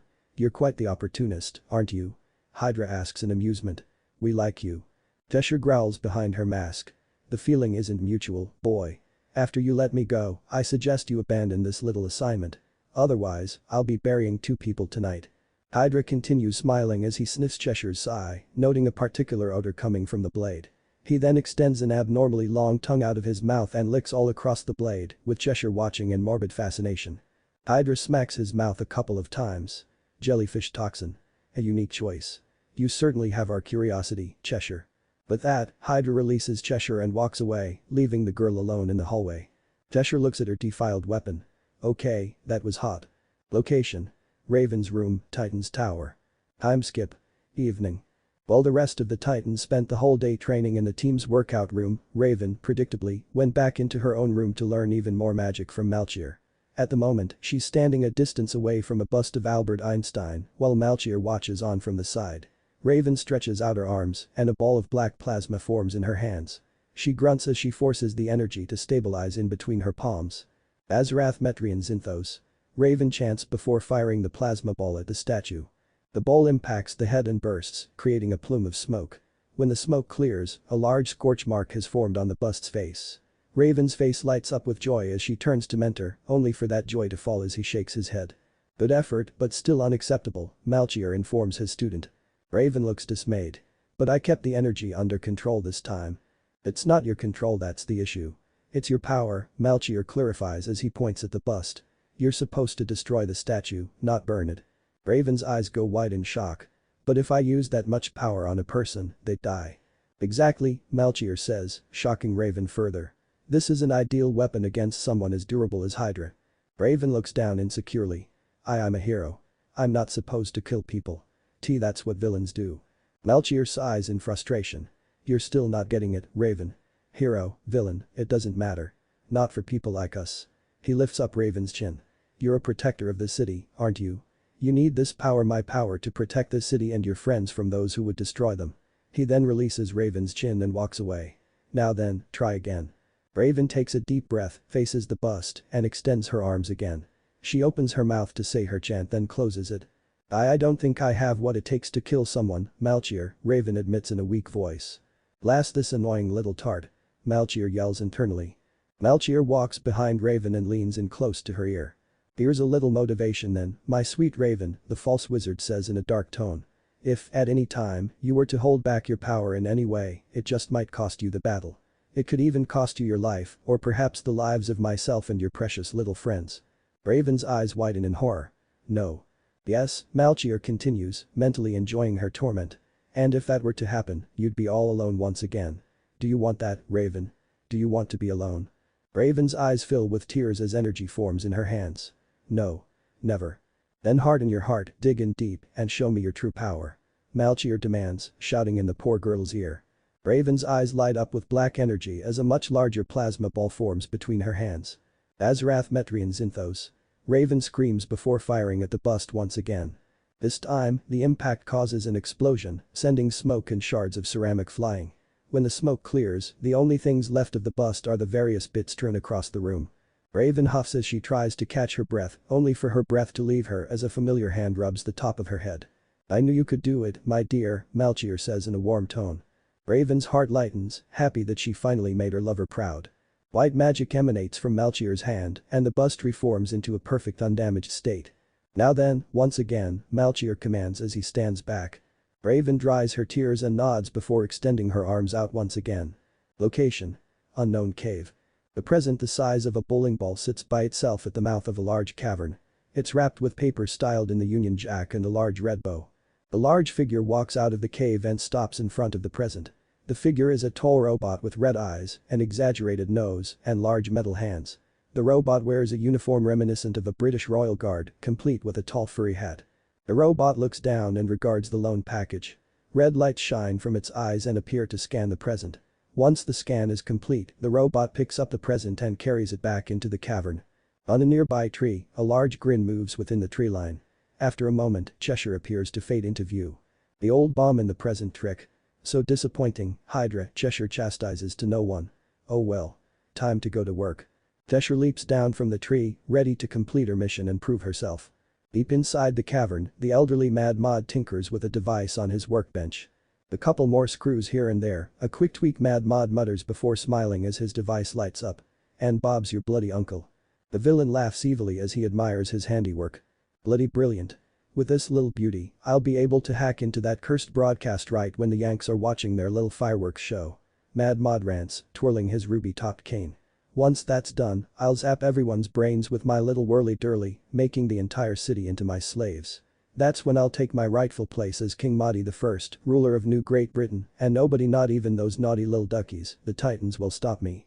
But that, Mad Mod descends into a fit of maniacal cackling, which would have gone on for the rest of the night had one of his robots not entered the room carrying something.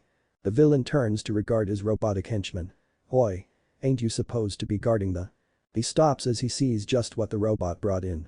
Mad Mod's face lights up in joy. A gift. For me. The villain bounces towards the robot and inspects the present, already liking the wrap job. He looks at the tag, which reads to Mahdi, from the Queen. Mad Mod gasps in shock.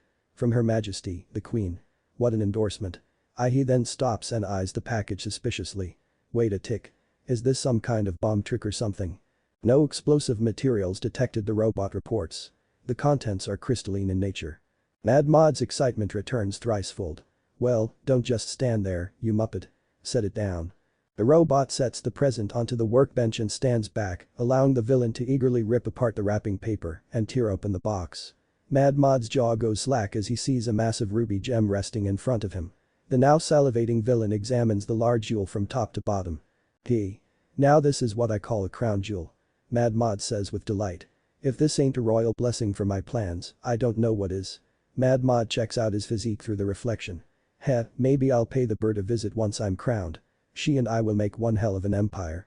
As he continues posing in front of the gem, a pair of yellow snake eyes appear to glow from within the crystal itself, startling the old man. Boy, what the… The figure suddenly leaps out of the gem, and Mad Mod only has a moment to register the glowing eyes and fanged smile before a blue diamond blade descends on him. Elsewhere in the cave, several of Mad Mod's robots move about the place. Some of them are helping construct some machinery, while others patrol the rocky passages and check for intruders. The ghostly grin of Cheshire moves through the cavern, pausing occasionally to allow some robot guards to move past her. Fortunately, none of the guard scanners detect her as she makes her way to her objective. Seeing a door that says "Keep out," Cheshire fades into view and approaches the door. She looks around for any guards before pulling out a lockpick kit and carefully unlocking the door. The assassin pulls out one of her sai and gently opens the door to search for her target. Only to freeze at the gruesome sight of Mad Mod's head lying several feet away from his body with a horrified expression. Steeling herself, she quietly creeps into the room and inspects the scene. She sees a robot guard with its head torn open, a messily open present on a workbench, and red glittering dust scattered across the place. Damn. I can't believe he beat me to the kill. Cheshire yells internally as she quickly looks around the room. Maybe if I find that magic ruby before he does, I can salvage. Looking for this? Cheshire spins around and sees Hydra casually standing in the doorway holding the ruby of Bathory in his hand. We can feel it, Hydra says as he looks at the jewel. So much power in the palm of our hand. Damn it. Cheshire screams in her mind as she pulls out her other sai. I won't let this arrogant fool embarrass me. I'll kill him now and tell whatever story I want to blood. Cheshire quickly rushes at Hydra and slashes her sai, only for her weapons to hit nothing but air. She looks on in shock as Hydra's form fades away. An afterimage. Cheshire deduces before checking her surroundings. Left. Right. Behind. Above. A hand suddenly pops up out of the ground beneath her and grabs her ankle. Below. Cheshire is quickly tugged down into the earth itself until only her head sticking up out of the ground. It takes a moment for her to register her situation before she grunts as she tries to wiggle free, to no avail. She then sees Hydra pop up out of the ground and crouch down in front of her with a cheeky grin on his face. Earth style. Headhunter Jutsu, Hydra states. A rather fitting name for this technique, isn't it? Damn you, Hydra. Cheshire curses as she continues struggling. Let me out of here right now. Sure. Why don't we just let you go free after you tried to kill us, we don't think, Hydra responds sarcastically before standing up straight and turning for the door. Cheshire feels an uncommon bout of panic fill her mind. Wait. You can't leave me like this. I can't fail my mission. You should have thought of that before you made yourself our enemy, Hydra states evenly as he heads for the exit. A real shame. We would have loved working together with you. I can still help you. I can be of great benefit, Cheshire offers. You have nothing of value for us, Hydra says as he reaches for the door handle. What if I introduced you to my master? Cheshire quickly shouts. Hydra stops shy of the door and glances back towards the trapped villainess. Your master? Aren't we both working for Brother Blood? Cheshire sighs in relief at Hydra's pause as confidence returns to her. I mean my true master. Perhaps you've heard of him. Ra's al Ghul. Hydra turns around and gives Cheshire an interested look. Brother Blood had once taught the class about the biggest and baddest supervillains around the world. Ra's al Ghul was apparently in the top 5. Ra's al Ghul? Hydra asks. Isn't he the leader of the League of Shadows? We heard he's an immortal warrior. He's immortal in a manner, Cheshire answers. He spent the last 5 centuries employing the world's deadliest assassins and training them to become undefeatable weapons. And you're one of his assassins, Hydra deduces as he gives the masked girl a once-over before smirking. We see now. Ra's al Ghul sent you into the Hive Academy. Indeed. My master was curious about the school, so he assigned me to infiltrate the facility and learn all I can, Cheshire explains. I believe Ra's al Ghul wishes to find some future assassins to add to his ranks, or perhaps even form an alliance with Brother Blood. Cheshire then sighs. Of course, if I were to fail this mission, it's possible that I'll be expelled. That would be considered a mission failure in the master's eyes, and he doesn't tolerate failure. Hydra hums in thought. And you'd be willing to recommend us to your master for future employment? Of course, Cheshire replies. You've proven yourself to be a powerful magic wielder and a highly capable assassin. I was already planning on mentioning you at least in my next report, but once I tell Ra's al Ghul what I've learned of your true abilities, I suspect he'll stop at nothing to have you join the shadows. Quite an interesting proposal, Hydra muses before giving the other assassin a critical look. Still, what guarantee do we have that you'll keep your end of the bargain? Cheshire shrugs as best as she can in the hole. Truthfully, you don't have any guarantee except for my word. That being said, I don't want to fail my mission, and having an in with Ra's al Ghul will a massive boon for you in your villain career. The only question left is this. What do you have to lose? Hydra rubs his chin in thought as a smile slowly returns to his face. Location. Headmaster's office, Hive Academy. Time skip. 1 hour later. Excellent work, you two. Brother Blood praises as he holds up the ruby of Bathory while Hydra and Cheshire stand before him.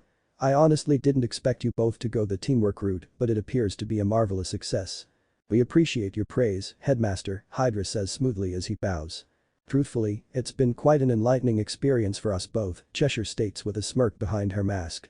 Oh, I'm sure of that, my students, Brother Blood says as he gazes into the jewel. In any case, we now have a fresh supply of resources for our plans, and I have a shiny artifact to experiment with. You two, meanwhile, have some well-earned extra credit that'll be added to your final grades. Thank you, brother. X2.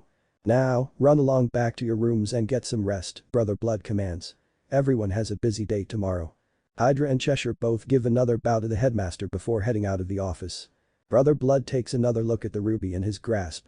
Fortune continues to favor me. Outside, Hydra and Cheshire head to their respective dorm rooms. I owe you, Hydra, Cheshire states, and I'm not a fan of owing anyone.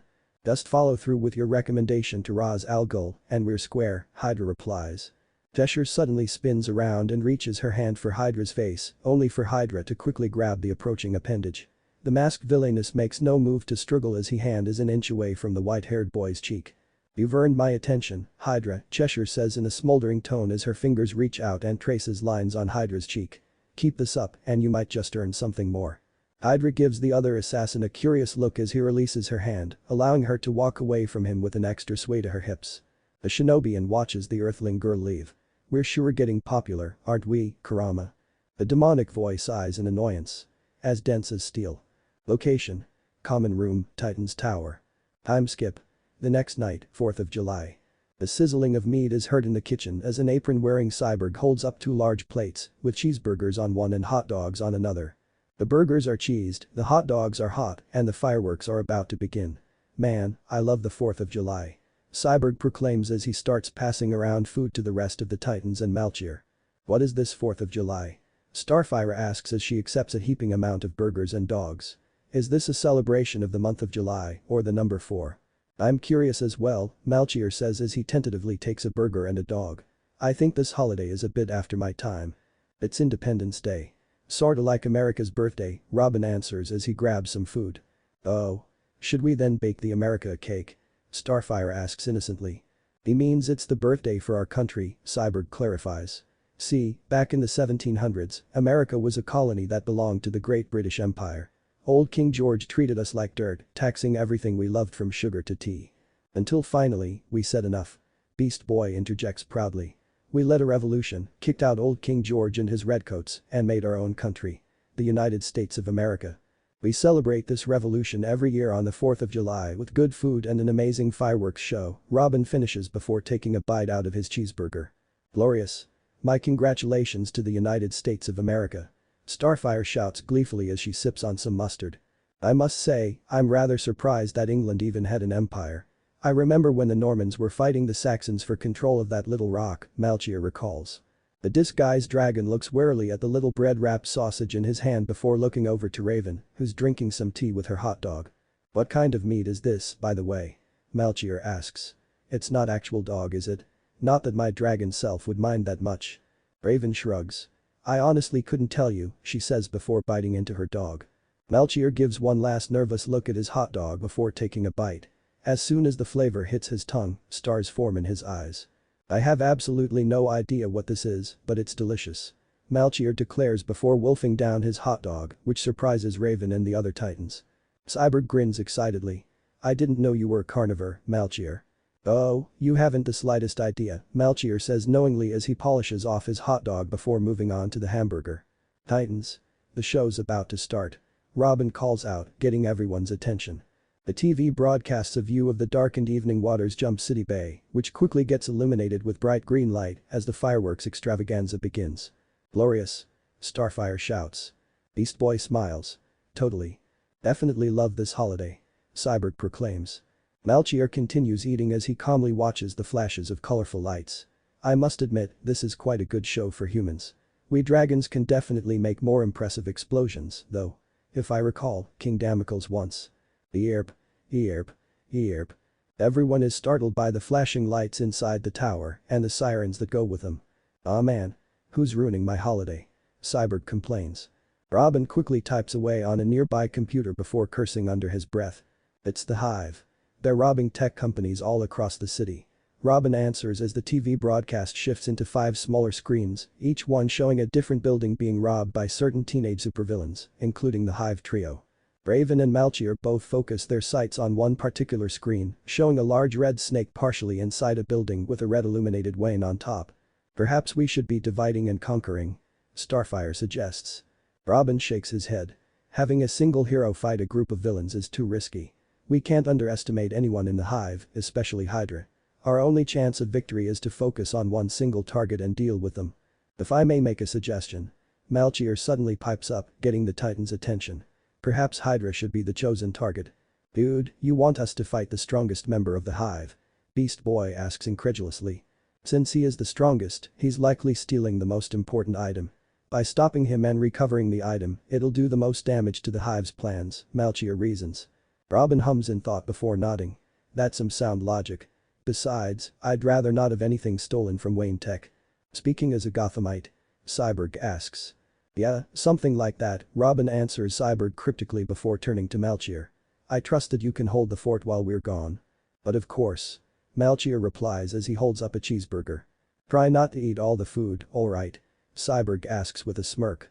No promises, Melchior responds cheekily. Titans, go. Robin calls out as he and the other Titans rush out of the room, with Raven taking the rear. Raven. Raven stops just before the door as she turns back towards her mentor, who gives the girl a piercing look. Remember your training, and my words, Melchior commands her. Don't let me down. Raven nods before flying off to rejoin her team, leaving Melchior alone in the common room. The disguised dragon regards the burger in his hand. Their food certainly improved from 1,000 years ago.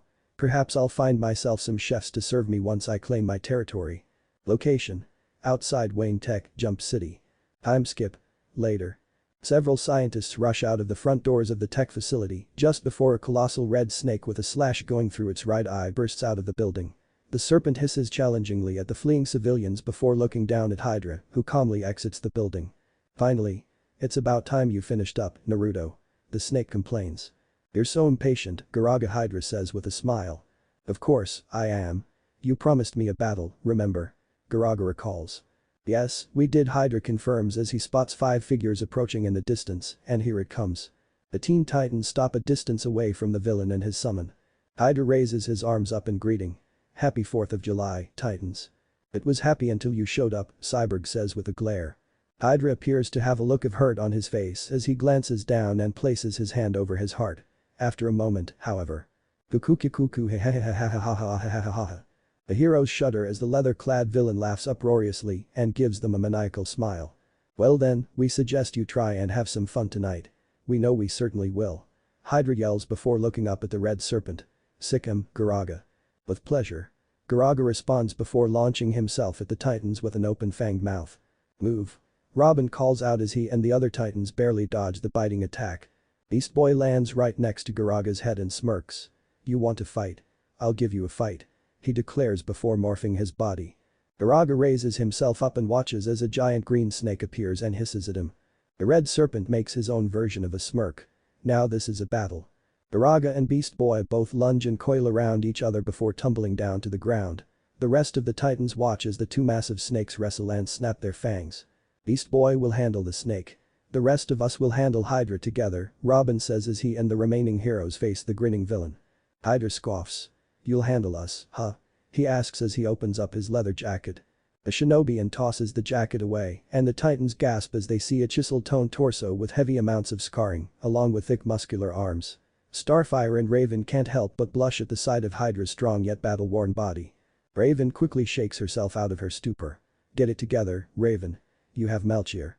You can't be ogling a villain, no matter how handsome and hunky he is. Starfire continues admiring the villain. A warrior's body, she mutters, making Robin growl in jealousy. Snap out of it, Starfire. Robin commands, getting a sheepish look from the alien girl. You're welcome to try, heroes, Hydra challenges as he throws his arms out wide. Titans. Together. Robin calls out as the Titans charge at Hydra in a group. Hydra quickly flashes through hand signs and slams his hand onto the ground. Crystal style. Growing crystal thorns. A wave of thin spiky orange sapphire crystals head straight for the approaching heroes. Cyborg smirks and fires his sonic cannon right at the incoming crystal. The piercing sound attack impacts the crystal and shatters the entire wave, making small shards of sapphire rain down. Hydra's eyes widen in shock. "You figured out how to counter our crystal style," he mutters before smiling. "Most impressive. Gotta learn some new tricks, dog."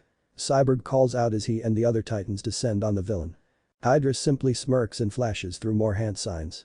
Lightning style. Shockwave.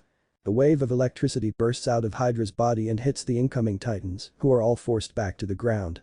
The heroes groan as electricity courses through their bodies. "Ugh, you had to say something," Raven groans at Cyborg as they both struggle to get up.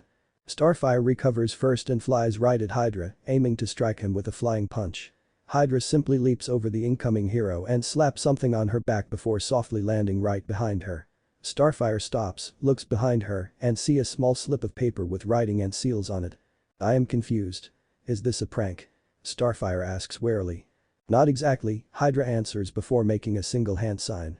Boom. The paper on Starfire's back suddenly ignites. Kaboom. Starfire screams as the explosion sends her flying forward and crashing into a parked car. "Starfire." Robin calls out in alarm before getting onto his feet and charging at Hydra. The boy wonder throws several punches and kicks at the villain, who doesn't appear to be affected at all by the hits. "You're supposed to be the leader of the Titans?" Hydra asks incredulously as Robin continues attacking him to no avail. Robin throws a punch that's easily caught in Hydra's hand. The boy wonders second punch is no better. Hydra smirks. Crystal armor. Orange crystal forms around Hydra's hands. The villain grins as he simply clenches his crystal hands, crushing the fists in his grasp. Robin shouts in pain as the bones in his own hands crack and break from the pressure. Beast Boy hears the shout and turns towards Robin in concern, an error that Garaga exploits. "Don't take your eyes off your opponent, idiot." Garaga shouts before chomping down on Beast Boy's body. Hydra continues crushing Robin's hands as he lifts the shorter hero up to look eye level at him. "We know children back in our old world that would destroy you," Hydra informs the hero before headbutting the hero. Robin's vision goes white for a second and he feels some wetness on his forehead. His vision clears just as a crystal fist punches him square in the face. Hydra throws his own flurry of punches on Robin's head, with the hero too disoriented to bring up any defense. Hydra then grabs Robin's head and brings his knee into the hero's nose. The villain takes a fraction of a second to enjoy the breaking sound before punching the boy wonder away. Cyborg growls as he stands to his feet and fires both of his sonic cannons at Hydra. Hydra simply dances around the beams of sound as he gets closer to the hero while weaving through some hand signs. It takes no time at all for Hydra to appear right in front of Cyborg. Lightning style. Lightning dragon jutsu. The cybernetic hero is suddenly hit by a dragon made of lightning, which takes him up into the air and chomps on his body. Cyborg screams as large amounts of electricity surge through his mechanical body. The dragon quickly changes course and heads right for Starfire, who's just recovered from the explosion. Sadly for her, she's just barely come to her senses when both her friend and the dragon crash into her, causing a thunderous explosion. When the smoke clears, Starfire and Cyborg are both groaning on the ground with swirls in their eyes. Meanwhile, Garaga tosses Beast Boy into the side of the Wayne Tech building and crashing through the wall. The red serpent looks on as the green serpent is slow to get up. "Not bad for your first time as a snake, but you're far too weak to be a challenge for me." Garaga taunts before descending on Beast Boy once again. Nearby, Hydra turns towards Raven, the last remaining member of the Titans, and gives her a friendly smile. "Move aside, would you kindly? We don't want to hurt you." Raven glares at the villain who's beaten and made fools of her friends for the second time now. "That's too bad," Raven says as magic fills her hands, "because I want to destroy you." Hydra looks on as Raven levitates in the air and forms a ball of black plasma between her hands. Raven rises higher and higher while pouring more and more magic into the ball, making it grow bigger and bigger. Location. Common room, Titan's Tower. Melchior watches his protege on TV with excitement on his face and another hot dog in his hand. "Yes. That's it. All those horrid lessons are finally going to be worth it," the dragon yells in his mind. "Once Hydra's dead, my ascension will be assured." Location. Outside Wayne Tech, Jump City. Robin, Starfire, and Cyborg slowly rise to their feet and watch wide-eyed as Raven holds a supermassive ball of black plasma above her head. A distance away, Garaga pauses his beatdown of Beast Boy to see the spectacle. "Raven. Stop." Robin shouts. "That's too much. You'll destroy the entire block. And all of us." Cyborg adds. Hydra, meanwhile, has a more neutral expression. "We could use the triple Rashomon gates to block the attack Hydra muses, or..." "This ends now," Raven declares, ignoring the pleas of her friends as she's determined to end Hydra once and for all. Azarath Metrian Zinthos. Raven launches the colossal ball of magic down towards Hydra, who makes no move to avoid the attack. As the plasma draws near, Hydra simply holds up his hand as his eyes change once again, this time turning purple with rings surrounding his slitted pupils. The plasma ball touches Hydra's palm, and everyone else braces themselves for an explosion. What nobody expects is for the villain's hand to quickly absorb the dark chakra, making the ball shrink and diminish. After a moment, the entire attack is swallowed up safely into Hydra's body. Robin, Starfire, Cyborg, and Beast Boy all go slack-jawed at the sight. Location: Common Room, Jump City. Melchier's hot dog is inches from the dragon's mouth, which is also slack. What? Location: outside Wayne Tech, Jump City. Raven drops down to the ground and pants in exhaustion as she struggles to stay on her feet. She gazes in disbelief at Hydra, who's completely unharmed by the attack meant to decimate him. That's impossible, Raven mutters in shock. Hydra smiles proudly. You think that's impressive? Watch this. The villain holds up his hand, and everyone watches as yellow chakra quickly coalesces in his palm and forms a ball of spiraling energy. The ball then morphs into the shape of a shuriken, which spins at high speeds and emits a piercing bell sound. The shuriken then grows bigger and bigger and bigger. The Titans look on in horror as Hydra holds up a massive spinning shuriken made of yellow chakra that dwarfs Raven's plasma ball and generates biting winds. Blind style. Massive Rasen shuriken. Hydra launches the shuriken up into the air, which climbs up past the surrounding buildings and shatters nearby windows. The shuriken quickly ascends past the skyscrapers and enters the massive clouds high in the sky. A moment of stillness occurs. Raven looks back at Hydra, who gives her a bright disarming smile before snapping his fingers. Blinding light flashes above, making onlookers shield their eyes. And then. Boom. A shockwave hits the city below, shaking the ground and cracking some of the buildings directly below. Scores of car alarms sound off throughout the streets of the tech sector, and several people find themselves knocked down to the ground. The light dies down somewhat, allowing the Titans to see up into the sky again. They instantly regret it as they view a massive shuriken-shaped hole in the clouds, with a glowing yellow sphere shining down and wisps of yellow energy surrounding it, as if a small galaxy suddenly appeared in the night sky. Location: Common Room, Titan's Tower. KSSSSSH. The screen is filled with static due to the feed being cut by the shockwave. Melchior doesn't pay attention to the feed as his focus is solely on the window, through which he sees the shining light emanating from the shuriken-shaped hole in the clouds. Melchior's hot dog plops to the ground half-eaten. The trembling dragon has lost all of his appetite as he watches the spectacle with terror-filled eyes. What the fuck? Location: outside Wayne Tech, Jump City. Raven is frozen to her spot as she gazes up at the terrifyingly beautiful aftermath of Hydra's magical attack. Now that's what we call a fireworks show. Raven slowly turns her horrified face towards the voice that's right next to her. Just as slowly, Hydra turns his head and shows the girl a proud smirk. Raven stumbles away from the villain, or she tries to, at least. Unfortunately, she trips on her own feet and begins falling to the ground. Fortunately, a pair of muscular arms quickly catches her. You okay? Hydra asks with an innocent tone, as if he didn't just tear a hole in the sky. Raven takes a moment to fully register her situation. Her laying in the arms of the villain who humiliated her friends and apparently has enough power to destroy the city if he wanted to. Then, she does what she thinks is totally natural in these circumstances. She starts to cry. Hydra looks panicked as the sorceress weeps. Way to go, brat, Kurama mutters in the mindscape. Oh, shit. Hydra exclaims as he gently sets Raven down and tries consoling her. We're so sorry. We weren't trying to scare you. Please, don't cry. Getting an idea, Hydra claps his palms together. Raven watches as a spider lily made of blue sapphire forms in Hydra's hands. Look. It's a flower. Hydra says, showing off his creation with a nervous smile. Pretty, right? Raven sniffles as she looks on in confusion at the villain's actions.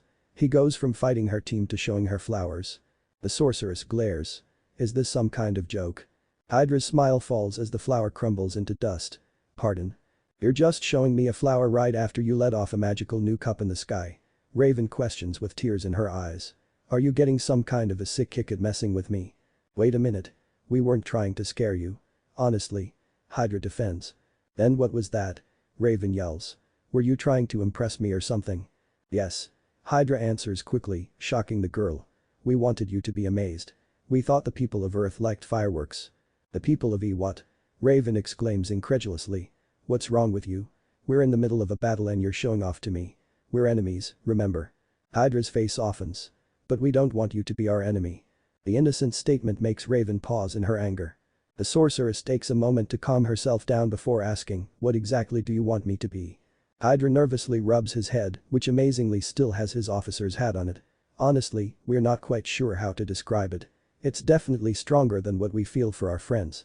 It's even stronger than the bonds we had with our sisters back on our homeworld. We've never felt this way before." Raven's face goes rosy as she gets an idea of what the villain's feeling for her. "Does he like me like that?" "We suppose what we want," Hydra says as he gives her a disarming grin, "is to make you happy." The world seems to disappear from around Raven. The only thing she registers is the smiling warlock that just declared his intent to make her happy. The villain from the hive who doesn't act at all like a villain when around her. The teenage boy with a handsome face and a godlike body that puts Malchior to shame. The last thought snaps Raven back to reality. She shakes her head and stops her crying. "I'm done fighting tonight," Raven says awkwardly. "I'm gonna go home." "You should too." Hydra blinks at the girl's words. "Okay then," he says just as awkwardly. "Smooth." Hydra ignores the demonic voice as Garaga approaches him with his jacket in the snake's maw. "Thanks," Garaga Hydra says as he accepts the jacket and puts it on. He glances at Raven and smiles softly. "Until we meet again." Raven looks away shyly before giving a small nod. Hydra grins before walking away from the sorceress with his summon in tow. "Thanks for summoning me this time," Naruto Garaga says in a surprisingly calm manner. "I had some fun after all." "Glad to hear it," Garaga Hydra replies. "Hydra." The villain stops and turns back towards Raven, who's giving him a cocky smirk. "Next time, I'll be the one who's impressing you," Raven declares. Hydra looks surprised by the declaration, before grinning. "We look forward to it." The Shinobian throws down some smoke bombs, obscuring his and Garaga's forms. When the smoke clears, the boy and the snake are both gone. The rest of the Titans limp over to Raven, who's still smiling and looking towards where Hydra once stood. Beast Boy, though in no small amount of pain, grins cheekily. "So, you gonna tell your boyfriend Malchior about your side piece?" Raven's smile drops at the thought of her mentor lover. "He's not going to be happy with me." Up above, the yellow light finally dissipates, leaving a darkened hole slowly being consumed by clouds. Location: Classroom 1A, Hive Academy. Time skip: 1 hour later. The first thing that Hydra registers as he enters the room is the sound of thunderous applause. The second thing is his fellow classmates on each side clapping for him and smiling proudly. "Way to go, Hydra. You sure showed those Titans. That was awesome." Hydra smiles shyly as he enters the room and is immediately surrounded by the other Hive students. The Shinobian spends several minutes shaking hands and receiving pats on the back from his peers. He then glances off to the side and sees Cheshire standing in the background. The masked assassin gives him a nod, which he returns. Then, the Hive trio approach him. Mammoth shakes Hydra's shoulder and smiles proudly. "Forget the next heist. I want you at all of them from now on." "Alright, you're not bad at all, Crud Muncher," Gizmo says with a grin. "Just don't get a big head." Hydra smirks. "No promises." Jinx suddenly hugs the white-haired boy, earning several oohs from within the crowd. "I'm so glad you're with us," the pink-haired girl mutters in her crush's chest. Hydra smiles and returns the hug. "So are we." "Splendid work, my student." Everyone turns to see Brother Blood approaching Hydra with a pleased grin. "You continue to impress us with your talent," Brother Blood says before holding his hand out expectantly. "And now, for the prize." Hydra nods and rolls his sleeve, revealing a seal on his right wrist. He then bites his thumb and swipes blood on the seal. Seal. Release. In a puff of smoke, a long circuit board with several wires sticking out appears in Hydra's hand before being presented to the headmaster. Brother Blood accepts the board and inspects it. The techno-organic synchronizer, and it's not even scratched. Perfect. The headmaster begins floating up into the air as his eyes glow red. Soon, all of the other students except Hydra have their eyes glow red as well. "Soon, our class project will be complete," Brother Blood declares, "and once we display our magnificent work, this city will tremble before our might." Tremble. Hydra watches as his classmates cheer once again, this time more robotically, while chanting Brother Blood. Over and over. "Still think we shouldn't worry about him?" Kurama asks his partner, who offers no response. Location: Raven's room, Titan's tower. The first thing Raven notes when entering her room are the numerous open magical books that are messily strewn about the room. The second thing is Malchior frantically flipping through a tome on a pedestal while muttering to himself. A sour feeling fills Raven's body. He must be so upset with me. He spent so much time teaching me magic and I failed him twice. I hope I can make it up to him. Taking a deep breath, Raven approaches Malchior, who doesn't appear to have registered her arrival. "Malchior, I'm so sorry," Raven says somberly. "I couldn't beat Hydra, even with my strongest spell." but I tried my best. Honest. I hope that you found it. Melchior suddenly cries out, startling the sorceress. Found what? Raven tentatively asks. Melchior spins around with a huge grin on his face and holds the tome open. Look at this. Raven leans forward and reads the pages. The ritual of Harkness. It transfers magical energy from one thing to another. Melchior explains excitedly. This is how I get my magic back. Raven reads some more about the spell and her eyes widen in shock. It says that it completely drains the magic from the source. You're not going to use this on a person, are you? Of course not. There are plenty of magical items around the world that we can use, Melchior answers. Raven sighs in relief. I should have known he'd never go that far. Melchior puts his hand on Raven's shoulder. With this ritual, I'll be able to return to full power in no time, and our combined magic will be more than enough to defeat Hydra once and for all. The disguised dragon rubs Raven's cheek affectionately. I trust you'll be able to help me with this, my sweet Raven. Raven smiles and quickly embraces her lover. Of course. I'll always be here for you. Melchior hides a grimace before hugging her back. I appreciate your support, my dear, he says as he separates from her and gives her a serious look.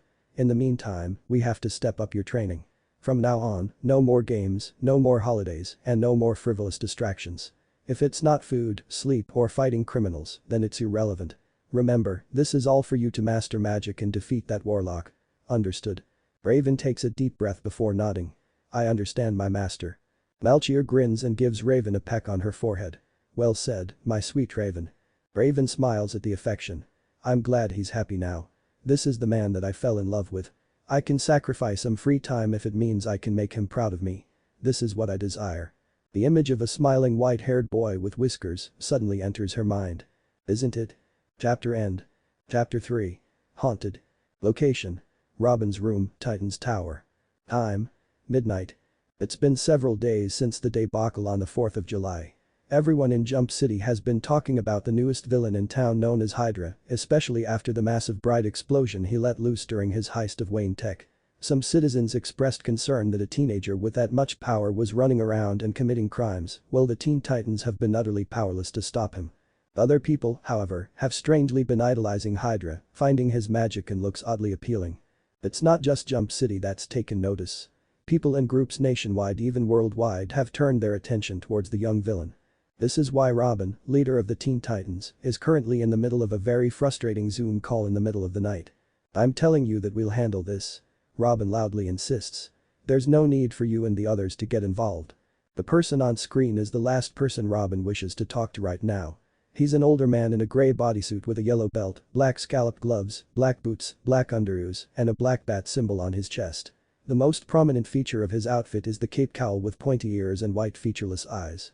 This is the Caped Crusader. The Dark Knight of Gotham City. The Batman. Everyone saw what happened that night, Robin. That explosion had enough size and force to turn Jump City into a crater, Batman recounts. Even disregarding that particular power, he can summon giant snakes, bend the elements, withstand significant blunt force trauma, and slice off people's metal limbs with his sword. This is exactly what the Justice League gets involved with. This is our city, Batman, Robin asserts. Hydra's our enemy, meaning he's our responsibility. I hope you would have understood this. I do understand, Batman says. There have been times when I've wanted to deal with my nemesis my own way all by myself, and I nearly died because of it. I've learned the hard way to swallow my pride and accept help from others to achieve victory, even from those I've considered total strangers in the past. This isn't about pride. It's Robin tries to explain, only to stop and look away. Batman decides to take a more aggressive approach.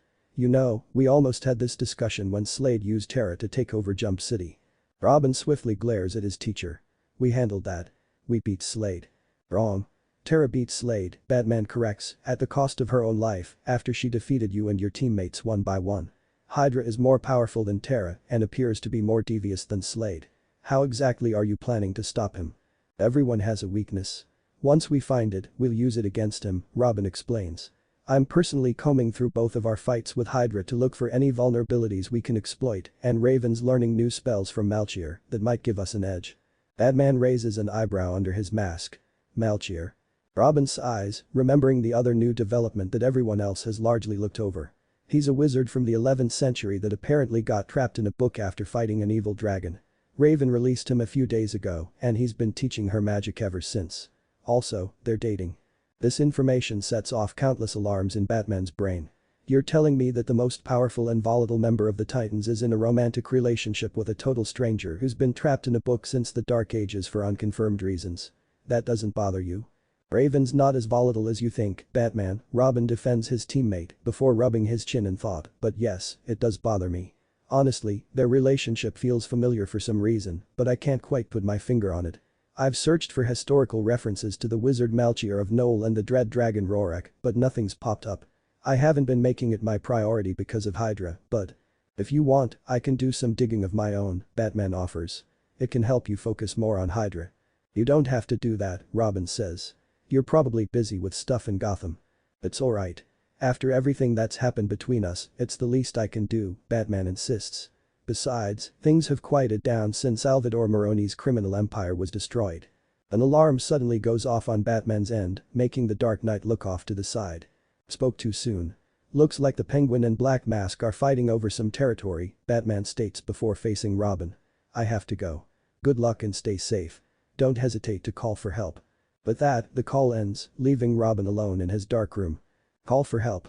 Does he really have that little faith in me? Robin muses. I know he's not the trusting type, but our history of working together should have counted for something. The team's taken down plenty of villains without any support needed from the Justice League. And why did he have to bring up Slade? Just because we never truly captured him. Robin's thoughts continue to haunt him as his mind focuses on the masked mercenary turned supervillain. The one who caused so much pain and torment for Robin and his team. The one who escaped capture countless times before seemingly drowning in lava. The one that got away. Location. Basement, Titan's Tower. The sole overhead light flickers in the expansive darkened basement of Titan's Tower that's filled with descending staircases, old broken machinery, and stacks upon stacks of cardboard storage boxes. Robin is at one of the stacks, taking down a box and setting it on the ground. Opening it, he sees an assortment of broken tools, weapons, and machinery. His focus, however, is on a cracked mask that's bronze on the left and black on the right, with no eye hole on the right side and slots at the bottom for breathing. This is the closest thing Robin has to the face of Slade. Robin picks up the mask to examine it closer, inadvertently kicking up a plume of dust from inside the mask that makes him cough. The rest of the lights suddenly turn on, startling Robin as he turns to see Cyborg standing at the switch. He's not coming back, you know, Cyborg states. That's all that's left of him. Nothing but dust. We can't be sure. His body was never recovered, Robin points out. For all we know, it could have been a robotic double that fell into the lava. It's over, Robin, Cyborg calmly insists. Slade's gone. Red light suddenly flashes, alarms blare throughout the tower, getting both Titans' attention. Trouble. Robin calls out as Cyborg's ARM computer pops up. Cyborg reads what's on the display. Hydra's back and he's fighting Cinderblock. Let's go. Robin orders as he and Cyborg rush out of the room, leaving behind the open box. The red flashing lights give the exposed mask of Slade a sinister look. Location. Highway 1, San Paulo Highlands. An explosion goes off on the windy cliffside road underneath the cloudy night sky. The Jump City Police Department have set up a human barricade on the street after responding to an alert of a superpowered fight near a road maintenance site. None of the officers are confident that their riot shields will be much help against the blocky stone giant known as Cinderblock, who's currently engaged in a duel against a leather-clad Hydra. Cinderblock slams both of his fists into the ground, creating an earth-ripping fissure heading right for Hydra. Hydra simply jumps and lets the fissure run right under him. Unfortunately for the police, the attack hits their barricade, sending officers flying in all directions and crashing down in heaps. Hydra lands softly on the jagged ground and smiles calmly at Cinderblock. We were hoping for a pleasant conversation, but we can play around with you for a bit beforehand. Cinderblock roars as he lifts up a construction crane and hurls it at the other villain. Hydra leaps forward, uses the incoming vehicle as a springboard, and launches himself at the golem, allowing the crane to crash behind him. Hydra lands right in front of his opponent just as a pair of stone hands reaches out for him. Cinderblock smirks as he appears to have captured his enemy, only for his eyes to widen in surprise as his hands are empty. Ahem. Cinderblock looks behind him and just barely glimpses Hydra easily standing on his stone back as if the teen was on the ground. Cinderblock growls as he spins around and tries reaching behind himself to grab Hydra, to no avail. Cinderblock then tries throwing himself onto his back to crush the boy, but Hydra simply rolls onto Cinderblock's head and jumps off the giant's forehead. Mid-air, Hydra weaves through hand signs as he watches Cinderblock crash to the upturned ground. Water style. Water bomb jutsu. Just as Cinderblock gets back onto his feet, a torrent of water shoots out from Hydra's mouth and hits the golem. Cinderblock staggers backwards onto the side of the road, with the excessive water turning the dirt below into mud. Hydra lands, weaves more hand signs, and slams his hands onto the ground. Earth style. Swamp trap. The muddy ground Cinderblock is standing on turns into a near liquid muck, making the giant sink quickly into the trap. Cinderblock struggles to free himself, which only makes him sink faster. Having recovered somewhat from the fissure, the police watch from the sidelines as Hydra calmly approaches Cinderblock, who's now elbow deep in the muck. Hydra stops right in front of the thrashing giant, standing on top of the fluid mud as if it was solid ground. "Cinderblock," Hydra calls out. Cinderblock stops thrashing and looks right at the other villain. "Promising," Hydra mutters. "Not if you can understand us." After a moment of looking the teen over, Cinderblock nods. "We are Hydra of the Hive Academy," Hydra introduces himself. "On behalf of our headmaster, Brother Blood, we cordially invite you to join our school as a faculty member. Do you accept?" Cinderblock grumbles unintelligibly. "Pardon?" Hydra asks. Cinderblock grumbles louder, though still unclear. Hydra hums before saying, "Nod twice for yes, roar for no." Cinderblock roars loudly in Hydra's face, making the teen's coat flap. Hydra continues smiling despite the rejection. "A shame. We would have loved working with you." The white-haired teen makes some more hand signs before sticking his hand inside Cinderblock's open mouth. Crystal style. Crystal tomb. The policemen watch in horror as Cinderblock's stone form appears to bulge out before several red diamond crystal spires burst out of his body, with one coming out of his forehead. The golem only has a moment to groan in pain before the red crystal covers his body entirely and grows larger. It takes little time for a large pillar of red diamond to emerge from the earth, with torn up bits of Cinderblock's body encased inside. Hydra's smile doesn't waver as he watches the red light leave Cinderblock's eyes for the last time. "Quite an exquisite work of art," Hydra says loudly before looking past the pillar. "Wouldn't you agree, Titans?" Sure enough, the Teen Titans are on the embankment ready for a fight. "You've caused enough damage for one night, Hydra," Robin declares. Hydra chuckles as he adjusts his cap. "Oh, we're just getting started," he says before flicking the crystal pillar. The Titans watch in shock as the diamond pillar and Cinderblock's remains shatters and disperses into dust. "Shall we?" Hydra asks with a grin. "Titans. Go." Robin shouts as he and the rest of the Titans charge forward, with Robin having his bow staff out and Beast Boy turned into a Triceratops. Hydra simply unseals his Kusanagi sword and waits for his opponents to arrive. Starfire launches several starbolts at the villain, who casually moves to avoid them. Robin leaps up and shouts as he swings his staff down, but Hydra nonchalantly lifts up his sword and lets the staff slice itself cleanly on his blade. Robin just lands on his feet before Hydra grabs him by the throat and lifts him up off the ground. Robin tries punching Hydra off, but hits have no effect on the villain once again. "Didn't you try this before?" Hydra asks in amusement. "And they call us insane." Hydra then notices a green Triceratops charging right for him, which he responds to by holding Robin in front of him and pointing his sword right at the dinosaur. Beast Boy, to his credit, sees the human shield along with a deadly weapon and skids to a halt, stopping just before the blade can pierce his head. "Wise decision," Hydra states right before he casually slices off the Triceratops' two big horns with his sword. Beast Boy quickly shifts back into a human form, bends forward, and clutches his head in agony. "Ah. Dude. What the hell?" POW. The casual kick sends the shapeshifter flying across the street with a yell. Hydra sighs and sets his sword blade down into the ground, with Robin still in his clutches. "Honestly, you guys are starting to get a bit boring." Robin suddenly slaps a circular device on Hydra's chest and triggers it, sending a high dosage of electricity into the villain's body. The boy wonder smirks as Hydra convulses, glad to finally hurt the bad guy a bit. Robin's smirk falls as Hydra grins and straightens up, toughening out through the pain. "Better," Hydra critiques as the electricity fades, but not by much. The more powerful electrical surge enters Robin's body through Hydra's grip, engulfing the hero's body with pain and making him shout. "As they say here on Earth, don't dish out what you can't take," Hydra says cheekily before releasing Robin and hitting him with a high kick, sending the hero flying over the cliff. "Robin." Starfire yells in concern as she makes to fly out and catch her comrade. Fire style. Fireball jutsu. Her plans are halted as a giant fireball is sent flying right for her. Seeing no option to flee, Starfire powers up a massive starbolt and launches it at the fireball with a yell. The two attacks collide, creating an explosion that makes Starfire shield her eyes. Crystal style. Crystal lance. With her sight diminished, Starfire is unprepared for the orange sapphire lance that's thrown right at her. The crystal lance crashes into Starfire's midsection, not forceful enough to pierce her, but painful enough to send her crashing down to the ground. Cyborg finally makes his move as he leaps into the air towards Hydra. Lightning flashes behind the hero, who powers up his sonic cannon and descends towards the hero for a sonic-powered punch. In response, Hydra pulls out his sword and throws it right into the cannon with enough force to pierce Cyborg's elbow. Cyborg watches in shock as sonic energy builds up uncontrollably in his arm before. Kaboom! The explosion tears apart Cyborg's arm and sends him flying off to the side, making a crater when he lands. Hydra catches his sword before taking stock of Beast Boy, Starfire, and Cyborg laying on the ground in pain. "Honestly, didn't you all earn anything from our time together?" the villain questions. Hydra suddenly finds himself in the grip of a dismembered claw from the ruined crane, with the claw covered in black magic. "I learned plenty," Raven states before slamming Hydra into the ground several times and tossing him down the street. The other three titans take their time getting up as Raven hovers protectively in front of her friends. Down the street, Hydra quickly rises to his feet and brushes dirt off of his shoulders. "Now, that's more like it," Hydra says as a flash of lightning shows an excited grin. "Ready to impress us, Raven?" "Oh, yes," Raven replies with a smirk. Azarath Metrian Zinthos.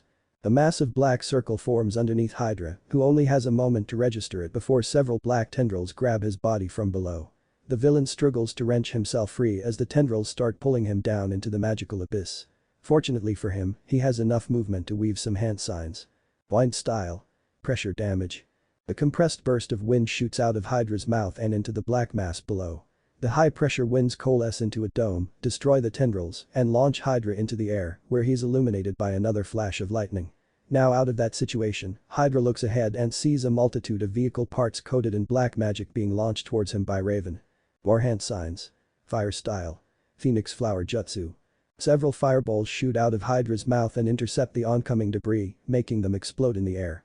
Hydra lands on the ground and rushes towards Raven, who charges up a plasma ball and fires it at the villain. Hydra dodges the attack and continues forward. Raven launches several more plasma balls at Hydra, who avoids each attack and gets closer to the sorceress. Raven scowls as she prepares a larger plasma attack and fires it at the villain, who she sees is too close to dodge at this time. Hydra responds by forming a sizable ball of yellow chakra in his hand. Wind style. Rasengan. The two orbs collide and absorb each other, creating an explosion of magical power that sends both Raven and Hydra flying away from each other. When the blast dies down, a massive crater has formed at the epicenter. Another bolt of lightning streaks through the cloudy sky, which unleashes a deluge of rain on the battlefield. Both chakra wielders recover quickly, and Raven notes that Hydra still has an excited smile on his face. Of course, he's having fun right now.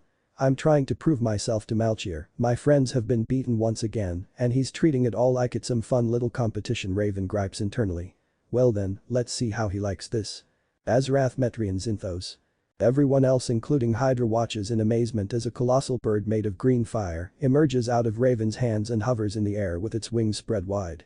The magical firebird is unaffected by the pouring rain as it appears to glare right at the villain. Hydra's grin grows at the sight. "You've definitely impressed us tonight, Raven. You're incredible." Raven's cheeks turn pink at the praise from the whisker-faced boy. Hydra slams his hands together in a prayer. "Allow us to respond in kind." Foxfire. Ethereal light blue fire suddenly erupts from Hydra's body before flying off of him. The fire floats in the air and grows in size before coalescing into a shape. Raven looks on in shock as a massive nine-tailed fox made of blue fire roars at her, equally immune to the rain. How is that possible? Is his patron a kitsune? Raven shouts in her mind. How many powers does this boy have? How many spells do I have to learn in order to trump him?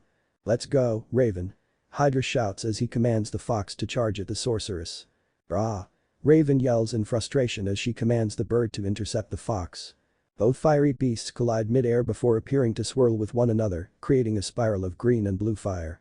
The spiral condenses into itself before bursting, creating a shower of small multicolored flames that falls harmlessly down from the sky and dazzles the audience. Neat, a nearby policeman says before snapping a picture. Even Raven takes a moment to gaze in amazement at the blue and green fire descending from the heavens, which Hydra takes note of. Hydra gives Raven a cheeky smile. So, you do like fireworks? Raven is startled back to reality by the comment and sees her opponent smile. She pouts with a blush and looks away. Shut up, Raven mutters. Hydra's cheeks go pink as well at seeing Raven's pout.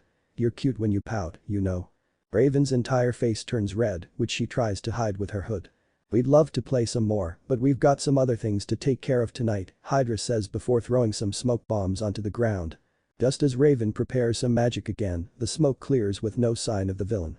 Raven breathes out in frustration as her magic forms a raven-shaped umbrella above her, shielding her from the rain. The sky. Raven yells in her mind. Why does he have to tease me all the time? And why am I reacting like this? I'm already with Melchior, so I shouldn't feel anything for Hydra.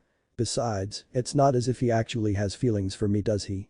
Cyborg, Beast Boy and Starfire regroup with Raven, with Cyborg having replaced his missing arm with a spare. So, we get our butts handed to us on a platter while you enjoy a nice little play fight with your second boyfriend. Beast Boy complains, only to cower away from Raven's glowing red glare. Come on, Ray. You got to admit it. The guy's got a real soft spot for you, Cyborg states with a teasing grin, making Raven's eyebrow twitch. Can we move on? Raven asks annoyedly. Raven is correct. We must change the topics from her multiple romances, Starfire says innocently, making steam erupt from Raven's head. I believe the most pressing one is this. Where is Robin? Cyborg looks around in confusion. That's a good point, Star. Where'd he go? Location. Nearby forest. Several minutes earlier. As explosions erupt from the magical battle on the road above, Robin groans in pain as he raises himself off the forest floor. I've got to get some armor padding in my suit, Robin thinks to himself. Suddenly, something blurs past right in front of him, making him gasp as he leaps back onto his feet. The boy wonder looks around for whatever it was as lightning flashes above. When the flash clears, his eyes go wide as he spots an armored figure wearing a familiar mask lurking behind a tree. Robin's eyes narrow in anger. Slade. He calls out before rushing towards his nemesis. Slade runs away from his hiding spot and flips into the trees, with Robin in hot pursuit. Slade effortlessly leaps from branch to branch, the foliage undisturbed by his landings. Robin, meanwhile, struggles to keep up with the villain, his footsteps shaking each branch. Stop. Robin demands before throwing a bird-arang at Slade. The masked man seemingly obliges as he stops on a branch and turns to face the incoming projectile. Prakum. Only for the villain to disappear as lightning flashes again, making the bird-arang sink into a tree. Robin's eyes widen in shock. How? The hero moves to the tree and retrieves his weapon. The rain begins falling on him as he searches the tree line for his foe. Too slow, Robin. Robin looks up and sees Slade standing on a branch above him. You always were, Slade taunts. I knew you'd come back. Robin yells as he pulls out a grappling hook. The hero shoots out a line and pulls himself up to kick Slade, only for the villain to easily dodge the attack. Robin lands on the branch and goes for another kick, but Slade leaps up onto a higher branch. Another chase ensues through the trees, with Robin swinging kick after kick at Slade, who easily avoids each attack. The two of them stop on a branch, with Robin trying to catch his breath while Slade isn't the least bit winded. Already out of breath. Don't tell me you've gotten soft, Slade chastises. Robin growls and goes to attack, only for Slade to hold up his hand. Save your energy. You're going to need it, Slade warns. I merely freed Cinderblock to get your attention, Slade then rubs his chin in thought. Although, I didn't expect him to be destroyed so easily. This Hydra is extremely skilled and equally ruthless. Perhaps with the right tutelage. Robin's eyes widen in horror. Slade always wanted an apprentice. The madman tried making Robin and Terra his weapons, but ultimately failed. If Slade got his hands on Hydra. Don't even think about it. Robin demands. Hydra's going to get what's coming to him, and so will you. Oh, I doubt that, Slade mocks. You couldn't capture me before, and you'll likely be too busy to try and catch me now. Robin pulls out a new bow staff. What are you planning? Seismic generators, Robin, Slade explains as he pulls out a device from his pouch. 3 of them placed on fault lines all over the city, and in 3 short hours, they'll trigger an earthquake so magnificent, it'll break your city in 2. Robin's horror grows before his eyes narrow in determination. Not if I break you first.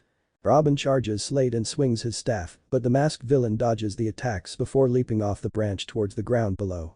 Robin jumps to follow Slade, who gracefully and silently lands on the soaked earth. Still falling, Robin throws his staff at Slade. Prakum.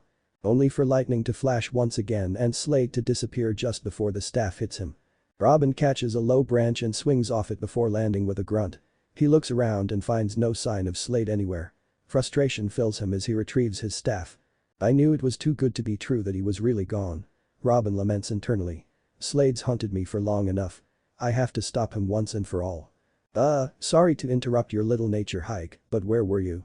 Beast Boy yells as he and the other titans rejoin Robin. We got humiliated by Hydra for the 3rd time in a row. I'm soaked, I have a migraine that's fit to kill me, and it's you. The shapeshifter suddenly sneezes, making him inadvertently turn into an elephant. Beast Boy shifts back. Great. Now I have a cold, he complains nasally. Slade. He's back, Robin reports as he puts his staff away and approaches the group. Are you sure it was him? Cyborg questions. I mean, you kinda got Slade on the brain lately. Maybe. It was him. Robin insists. He's going to create a massive earthquake and we have 3 hours to stop it. I don't get it, Cyborg says in disbelief. The dude fell into a pit of lava. Who lives through something like that?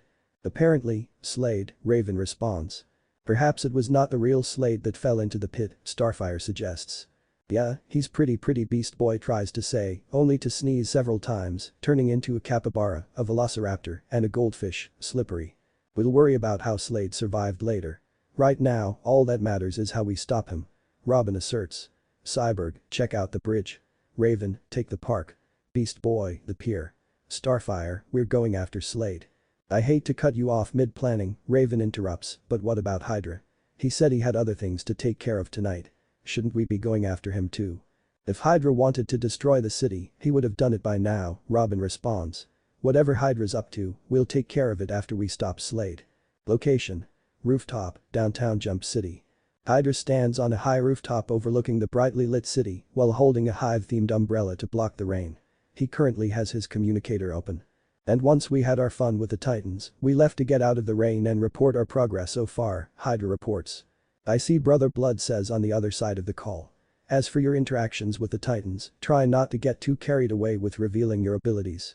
If you're not careful, they could find a weakness and use it against you. Hydra chuckles. Headmaster, the Titans have absolutely no idea of what we're truly capable of. For your sake, I hope so, Brother Blood says.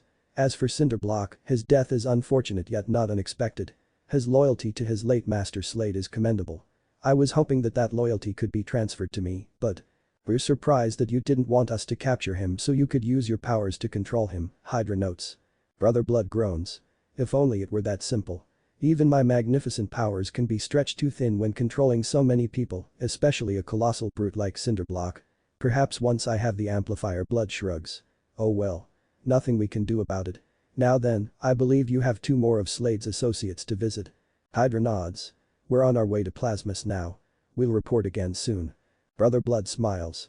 Best of luck to you, my student. Happy hunting. The communicator shuts off, leaving Hydra alone on the rooftop surrounded by rain. I think Raven would love this weather, Hydra muses. I wonder what she's up to right now. Location. Forest. Robin and Starfire walk through the dense forest, ignoring the rain as they try to pick up Slade's trail. Fear not, Robin. We will stop him, Starfire assures her friend. We have no other choice, Robin says somberly before getting an alert from his communicator, which he quickly answers. Robin. I'm at the bridge, Cyborg reports. Did you find the seismic generator? Robin asks. Man, I ain't found shit, Cyborg answers. No signs of anything unusual. Nothing here either, Raven states from her location. I got Buckus, Beast Boy says before going into a round of sneezing shapeshifting. They're there. Keep searching, Robin orders before angrily throwing his communicator to the ground, scaring Starfire in the process. I told them exactly where Slade put the generators. I should have gone to find them myself. They will be found, Robin, Starfire insists as she picks up the discarded communicator. You must have faith in your. Starfire trails off as she notices Robin look wide-eyed out in front of him just as lightning flashes above. Her confusion grows as Robin runs out ahead of her. Robin? Starfire questions loudly, getting no response from the rapidly fleeing Boy Wonder. Robin pays no attention to his comrade as he dashes through the trees and into a clearing where Slade is waiting for him. Tick-tock, Robin. This is going to be easier than I thought, Slade mocks. You've gotten sloppy while I was away. Robin roars as he throws several explosive discs at Slade's feet, which detonate yet apparently do no damage to the villain. Robin charges at Slade with a punch, but Slade easily avoids it. Robin throws another punch, which is caught in Slade's grip before the villain hits the hero's ribs with a clawed palm strike. Robin collapses to the ground as he clutches his pained ribs that were already injured from Hydra's kick. His instincts flaring, Robin leaps back onto his feet to avoid Slade's stomp. Robin ducks down and goes for a leg sweep, but Slade leaps over the attack. Robin gets back up and searches for his opponent, only to find no one around him as lighting continues rocking the sky. Until he spots Slade right behind him just before an armored fist heads his way.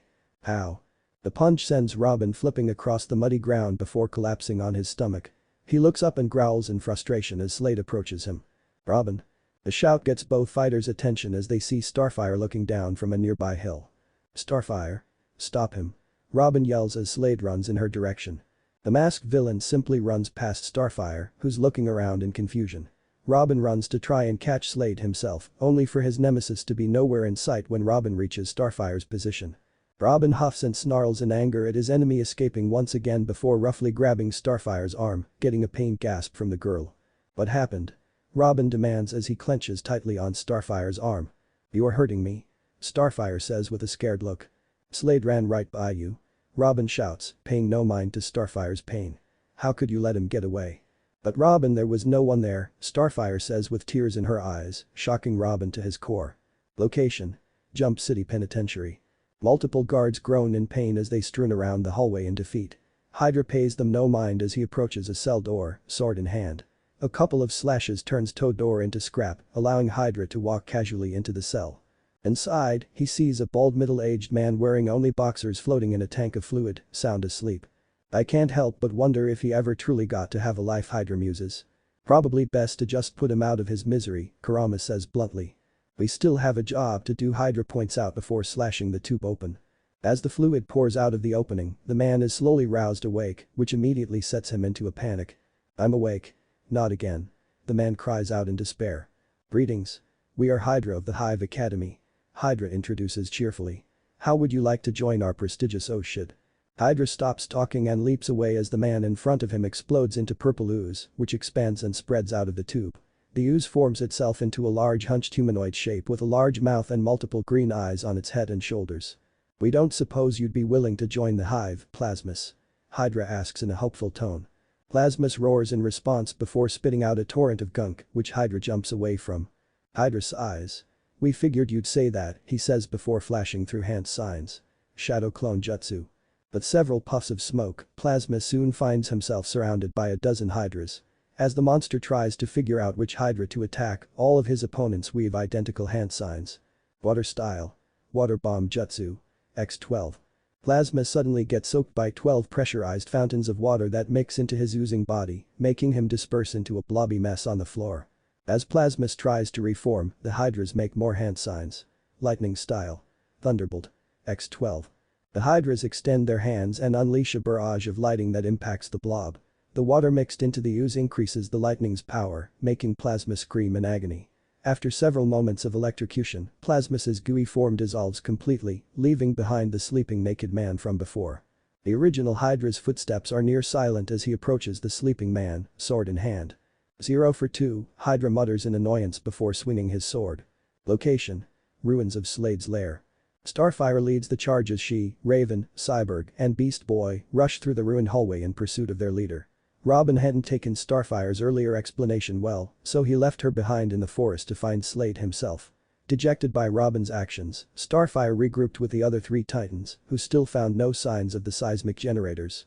Out of concern for their leader, the other Titans have tracked him down to Slade's first lair, which was destroyed by the madman himself. The heroes stop as Cyborg's arm starts beeping. Robin's locator signal. "He's close," Cyborg reports. The group hails as they hear clanging of metal and a familiar voice screaming in agony. "Very close," Raven states as she and the other Titans double time it. They eventually reach the dimly lit lair, which is littered with rusted pipes, giant gears, and half-broken walkways. Amidst the clutter, they spot their friend grunting and moving between the few lights shining down from above. "Robin." Starfire calls out in concern as Cyborg activates his shoulder light. With the added light, the Titans can clearly see a bruised and battered Robin in a tattered uniform fighting nothing. Since when is Robin into mime?" Beast Boy asks in confusion. "Slade." Robin suddenly shouts, making the other Titans gasp in shock.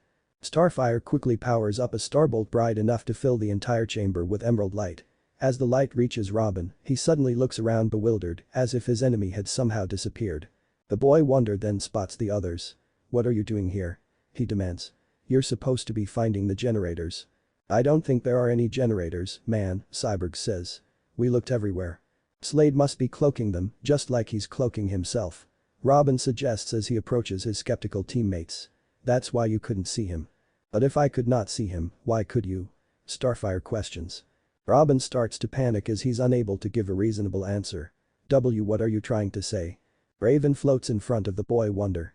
Robin, are you sure you saw Slade? Saw him? I fought him. You think I did this to myself? Robin argues, gesturing to his ruined uniform and beaten body.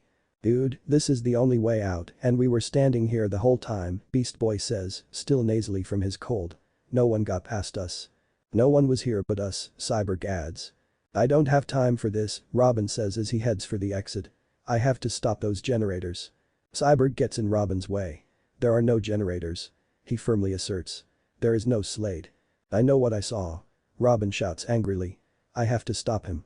He then backs away and pulls out a bird threateningly. I'm the only one who can, and I'll take down anyone who gets in my way. Raven, Cyborg, and Beast Boy all go wide-eyed in shock at Robin's declaration. Zap. Ugh. The green blast hits Robin from behind, sending him to the ground. Starfire powers down with a somber expression as she and the other Titans watch Robin go into unblissful unconsciousness. Location. Special Research, Star Labs, Jump City.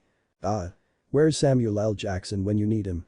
A security guard yells as he's assaulted by a large pit viper.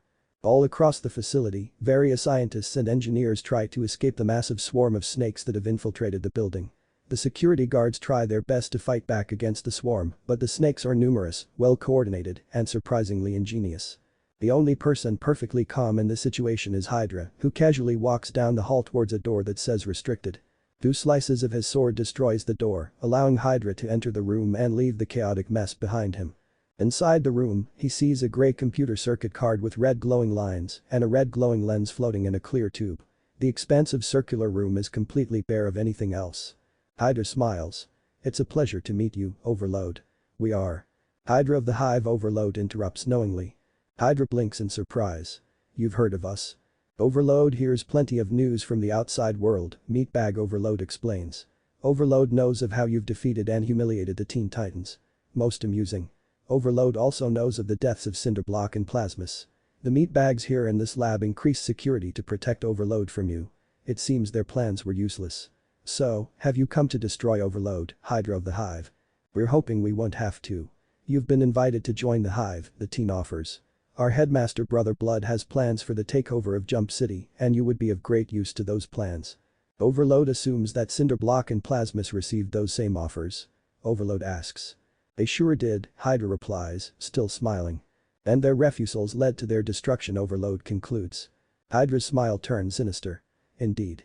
Not much of a choice for Overload then, is it? Overload questions. But it's a choice nonetheless, Hydra states as he points his sword at the circuit card. So, do you accept? Location. Medical room, Titan's Tower. Time skip. Later.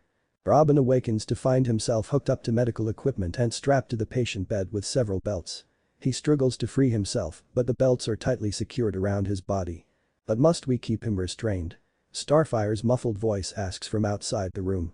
Robin stops struggling and sees the other Titan standing on the other side of the door, in the observation room. He threatened us, Cyborg states. He's dangerous. Dangerous? Try totally flipped out Kukula Banzai. Beast Boy yells before sneezing himself out of view. We've got to run some tests on him, figure out what's going on, Raven says, getting nods of agreement from the others. Alone again Robin. Hearing the familiar voice, Robin struggles again as he searches for his nemesis. Only for the masked man to walk out casually from behind a nearby curtain. As long as I'm around, you are never alone, Slade says in chilling amusement. Location. Observation room, Titan's Tower. Please. You have uncovered the source of his strange behavior. Starfire asks hopefully as she and the other Titans look at Robin's vitals on the computer screen, except for Beast Boy, who's sitting on a chair and nursing his headache with an ice bag. So far, everything looks normal, Raven responds. But he is not normal. Starfire insists. Robin would not do these things. He would not threaten his friends. He would not shout at me, or. Starfire trails off as she rubs her arm, which still has a bruise from where Robin painfully grabbed her. Seeing this, Raven unconsciously rubs her own arms as she remembers when Melchior roughly shook her the night he was freed after the encounter with Hydra. Don't think like that, Raven. He loves you. Melchior loves you, Raven chants inside her mind, her white cloak flickering back to indigo blue for a bit. There is a cause, and you must find it. Starfire yells. I'm sure there's a good explanation, okay? Beast Boy says calmly despite a pounding headache. Maybe Slade really is invisible, and we can't. No. Cyborg insists. He still would have shown up on my radar. I'm telling you, he wasn't. The entrance to the medical wing opens and the Titans see Malchier walk in with an upset look on his face. Raven. There you are. You were supposed to return for your lessons ages ago. Malchier states loudly as he approaches Raven. Malchier, this isn't the time. There's Aeon. Raven tries to explain before grunting as Malchier grabs her hand. Raven, we had an agreement. No distractions until Hydra has been defeated, remember? Malchier reminds her. Yo. Read the room, man. We're dealing with an emergency here. Cyborg loudly interjects in annoyance. Malchier blinks as he looks around the room, taking note of Robin's absence, Starfire's worried expression, Beast Boy's zombie-like state, and Cyborg's glare. Opalox. Malchier quickly releases Raven with a sheepish expression. My sincerest apologies. I got a bit concerned when Raven didn't show up. Clearly, my emotions got the better of me. I hope you can forgive me, my dear. Raven rubs her hand and looks away. It's okay. I should have messaged you what was happening.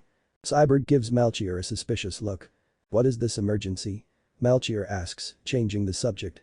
Where's Robin? Robin is the emergency, Starfire explains. He is convinced that the villain Slade has returned from death and is threatening the city, but none of us have seen Slade or his seismic generators. So far, we haven't seen anything in the scans that suggests something's affecting him, yet he somehow got bruises and other combat injuries, Cyborg adds, shelving Malchier's behavior for now. So, either Slade's pulled some kinda invisibility trick or Robin's jumped off the deep end, Beast Boy finishes before Sneeze shifting into a fish. Maybe there's something magical affecting him, Raven suggests before turning to her mentor. Do you have any ideas, Malchier? Malchier adopts a thinking pose. Well, there are certainly plenty of magics that affect the mind. There's plenty of confusion spells potions that cause hallucinations, there's also pixie dust there's this one artifact. Hold up. Cyborg interrupts as he recalls something. What did you say about dust? Pixie dust, Malchier explains. It's a natural defense mechanism that pixies use against enemies. It causes those affected to see strange and sometimes horrific illusions. Unfortunately, it became so popular as a hallucinogenic that it led to a mass hunting of pixies back in my time. Cyborg rubs his chin in thought. I just remembered something. Right before we left to fight Hydra, Robin was. Beep beep beep beep beep. The sudden rapid beeping makes everyone turn to see the medical computer, which shows Robin's vitals going crazy. Robin's heart rate is off the charts. Raven reports in a panicked tone. Cyborg reads Robin's stats. Blood pressure. Neural networks. Most people can't survive this level of stress. Robin's heart monitor suddenly flatlines, making dread fill everybody, except Malchier. Robin. Starfire shouts in horror as she and the others rush into the medical room to help Robin. Only to gasp as Robin is nowhere in sight and the room is trashed. Whoa, and I thought I didn't like going to the doctor, Beast Boy quips. But where is Robin? Starfire asks as she inspects the bed. The banging sound from above gets Cyborg's attention. There. He shouts while pointing to the open ventilation shaft. Despite his sickened state, Beast Boy quickly shifts into a hummingbird and flies up to enter the shaft. Only to be painfully blocked by a metal door that shuts off the shaft. Alarms blare as more metal doors close over the windows and the door leading out of the room, trapping all of the current occupants inside. What sorcery is this? Malchier demands while Raven goes to a nearby computer. Robin's activated the quarantine protocol, Raven reports. Nothing can get in or out. We shall see about that. Starfire challenges as she fires a starbolt at the door.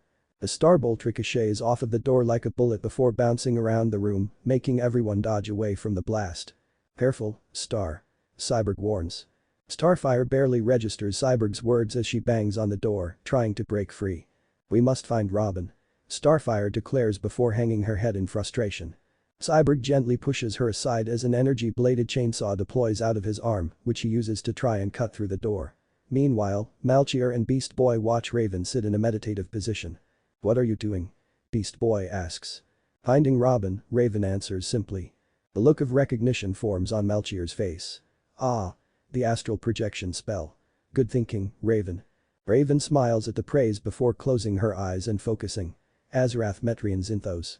Raven's eyes glow white as her spirit exits her body in the form of a black raven. Her spirit shoots up into the shaft above and zooms through the vent system. Eventually, she finds who she's looking for. Location. Ventilation shaft, Titan's Tower. Robin. I'm here to help you, Raven communicates telepathically.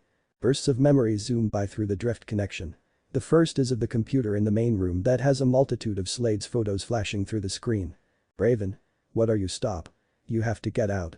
Robin warns in a panicked tone as his heart rate surges. Slade. He'll destroy you. Robin. Your heart.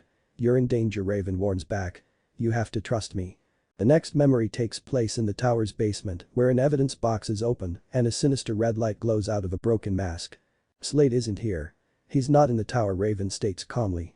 Another memory flashes, this one of Robin swearing an oath on a uniform being held by Batman. No. He's here. He's real. Robin insists. I've seen him. The last memory is of a man and a woman falling to their doom in the middle of a circus show. Then let me see him through your eyes, Raven offers. Raven and Robin begin breathing in sync, allowing the latter to slow down his heart. With one last gasp, Robin opens his eyes, revealing Raven's indigo eyes that have replaced Robin's whited-out mask. See, Robin. There's no one here. There never was, Raven says as she uses Robin's vision to scan the empty shaft. Until Slade's fist enters their sight. How? Location. Medical room, Titan's tower. Ah. Everyone stops what they're doing and watches as Raven suddenly flies backwards onto the ground. Raven. Are you alright? Melchior questions in false concern. Raven quickly bolts upright. Slade. You saw him? Cyborg asks in shock. Raven takes a breath to center herself. I don't know if he's real or not, but he's real to Robin and that's all that matters. The stress on his brain is destroying his body. Robin truly believes he's fighting Slade and Slade is winning. Starfire's eyes tear up in fear. Location. Basement, Titan's tower. Robin charges at Slade with a punch, but Slade simply catches the punch and flips Robin down the stairs into the basement. Robin slowly recovers from the flip, only to have his gut punched by Slade. Robin throws several more punches, which Slade easily dodges before grabbing Robin's hand and bending it painfully behind the boy's back. Robin screams in pain before yelping as he's thrown off the staircase. Robin lands on another staircase and searches for his opponent, only to be blindsided by the masked villain, who gets in several good hits before throwing Robin down the stairs and onto the ground below. Robin struggles to rise as Slade casually walks down the stairs. The villain's form phases in and out of existence as the lights flicker above. You always knew it was going to end this way, Slade says as he picks up Robin's battered form. No, Robin groans. Location. Medical room, Titan's tower. Robin. Raven exclaims in worry as she keeps her connection to Robin active. I can feel him. He's not gonna make it. Then let us end this now. Starfire declares angrily, having enough of not helping. She reaches into the ground below her and tears off a chunk of the floor itself before flying into the hole after her precious Robin. Location. Basement, Titan's tower. Slade stop, Robin begs, only to be kicked away by his opponent. No, Robin. I won't stop, Slade states sinisterly, his form still flickering under the flashing light. Not now. Not ever. Slade picks up Robin and brings the two of them face to face. I am the thing that keeps you up at night. The evil that haunts every dark corner of your mind. I will never rest, and neither will you. My friends say you're not real, Robin groans. Oh, I'm very real, Slade assures the boy before tossing him into a pillar next to the light switch. Could you have gotten all of those bruises from someone who wasn't there? Slade's form flickers once again, but this time Robin notices it. You can't even touch me, Slade taunts. He's right, Robin thinks to himself, his detective skills finally kicking in. All these bruises but you don't have a scratch. Slade's eye narrows as information flows through Robin's brain. There was no one there. There are no generators. There is no Slade. I am the thing that keeps you up at night. The evil that haunts every dark corner of your mind. Slade's form flickers in and out as the lights flicker on and off. Robin raises himself up onto his feet, his hand near the light switch. Every dark corner, Robin mutters as the pieces all fall into place. You're only in my mind, only in the dark. My friends are right. You're not real. The apparition of Slade goes wide-eyed at the ruse being discovered. I'm real enough to finish you. The Spectre declares as he charges forward to end Robin. Only for Robin to flip the switch. Lights out, Slade, Robin says as the apparition is swallowed up by the light and disappears. Starfire flies into the room. Robin. It's okay, Starfire. It's okay, Robin says with a smile before passing out in her arms. Starfire looks over to the other Titans, who all breathe sighs of relief. Location. Medical room, Titan's tower. Robin is awake and back on the bed, unrestrained, as Cyborg finishes up some scans on the boy Wonder's body. Starfire, Raven, and Melchior look on, while Beast Boy is seemingly absent. The windows are open, the quarantine protocol being lifted. Looks like Slade pulled off one last trick, Cyborg reports. His mask contained a chemical reagent that infiltrated your central nervous system. The chemical what now? Melchior asks in confusion. The dust, Robin clarifies. It made me see, hear, and feel Slade even though he wasn't there. And the more you fought, the more harm it did to you, Starfire says. And anybody else who got in the way, Raven adds. Melchior rubs his chin in thought.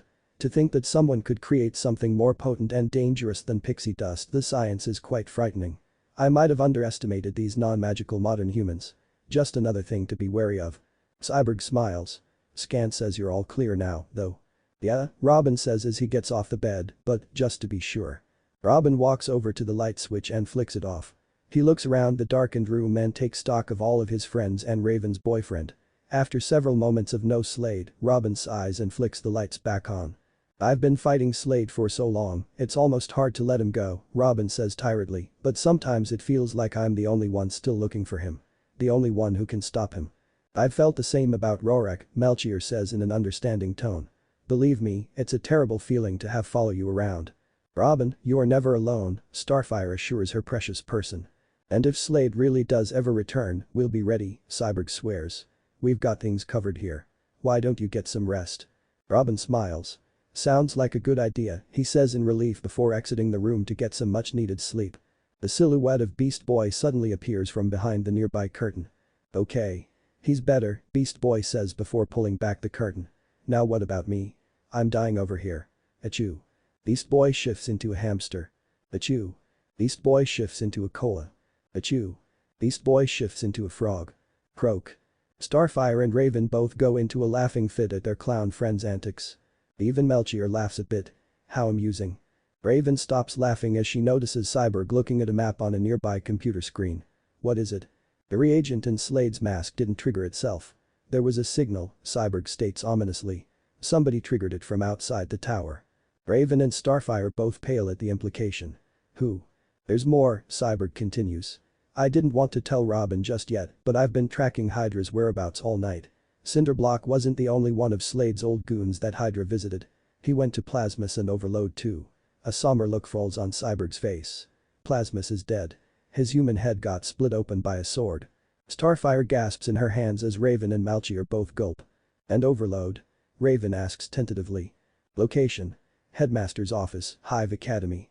I must say, it was a wise decision for you to join our faculty, Overload, Brother Blood says with a smug smile as he stands behind his desk.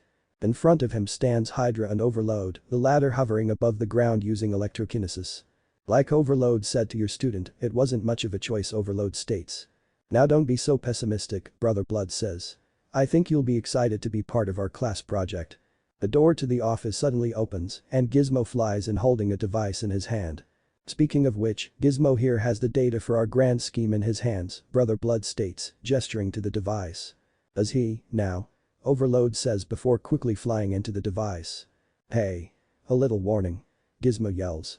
Overload's face appears on the device's screen as it mutters to itself, robotic minions, superpowered soldiers and ionic amplifier, that's interesting. This isn't too complicated of a plan. It gives Overload some ideas.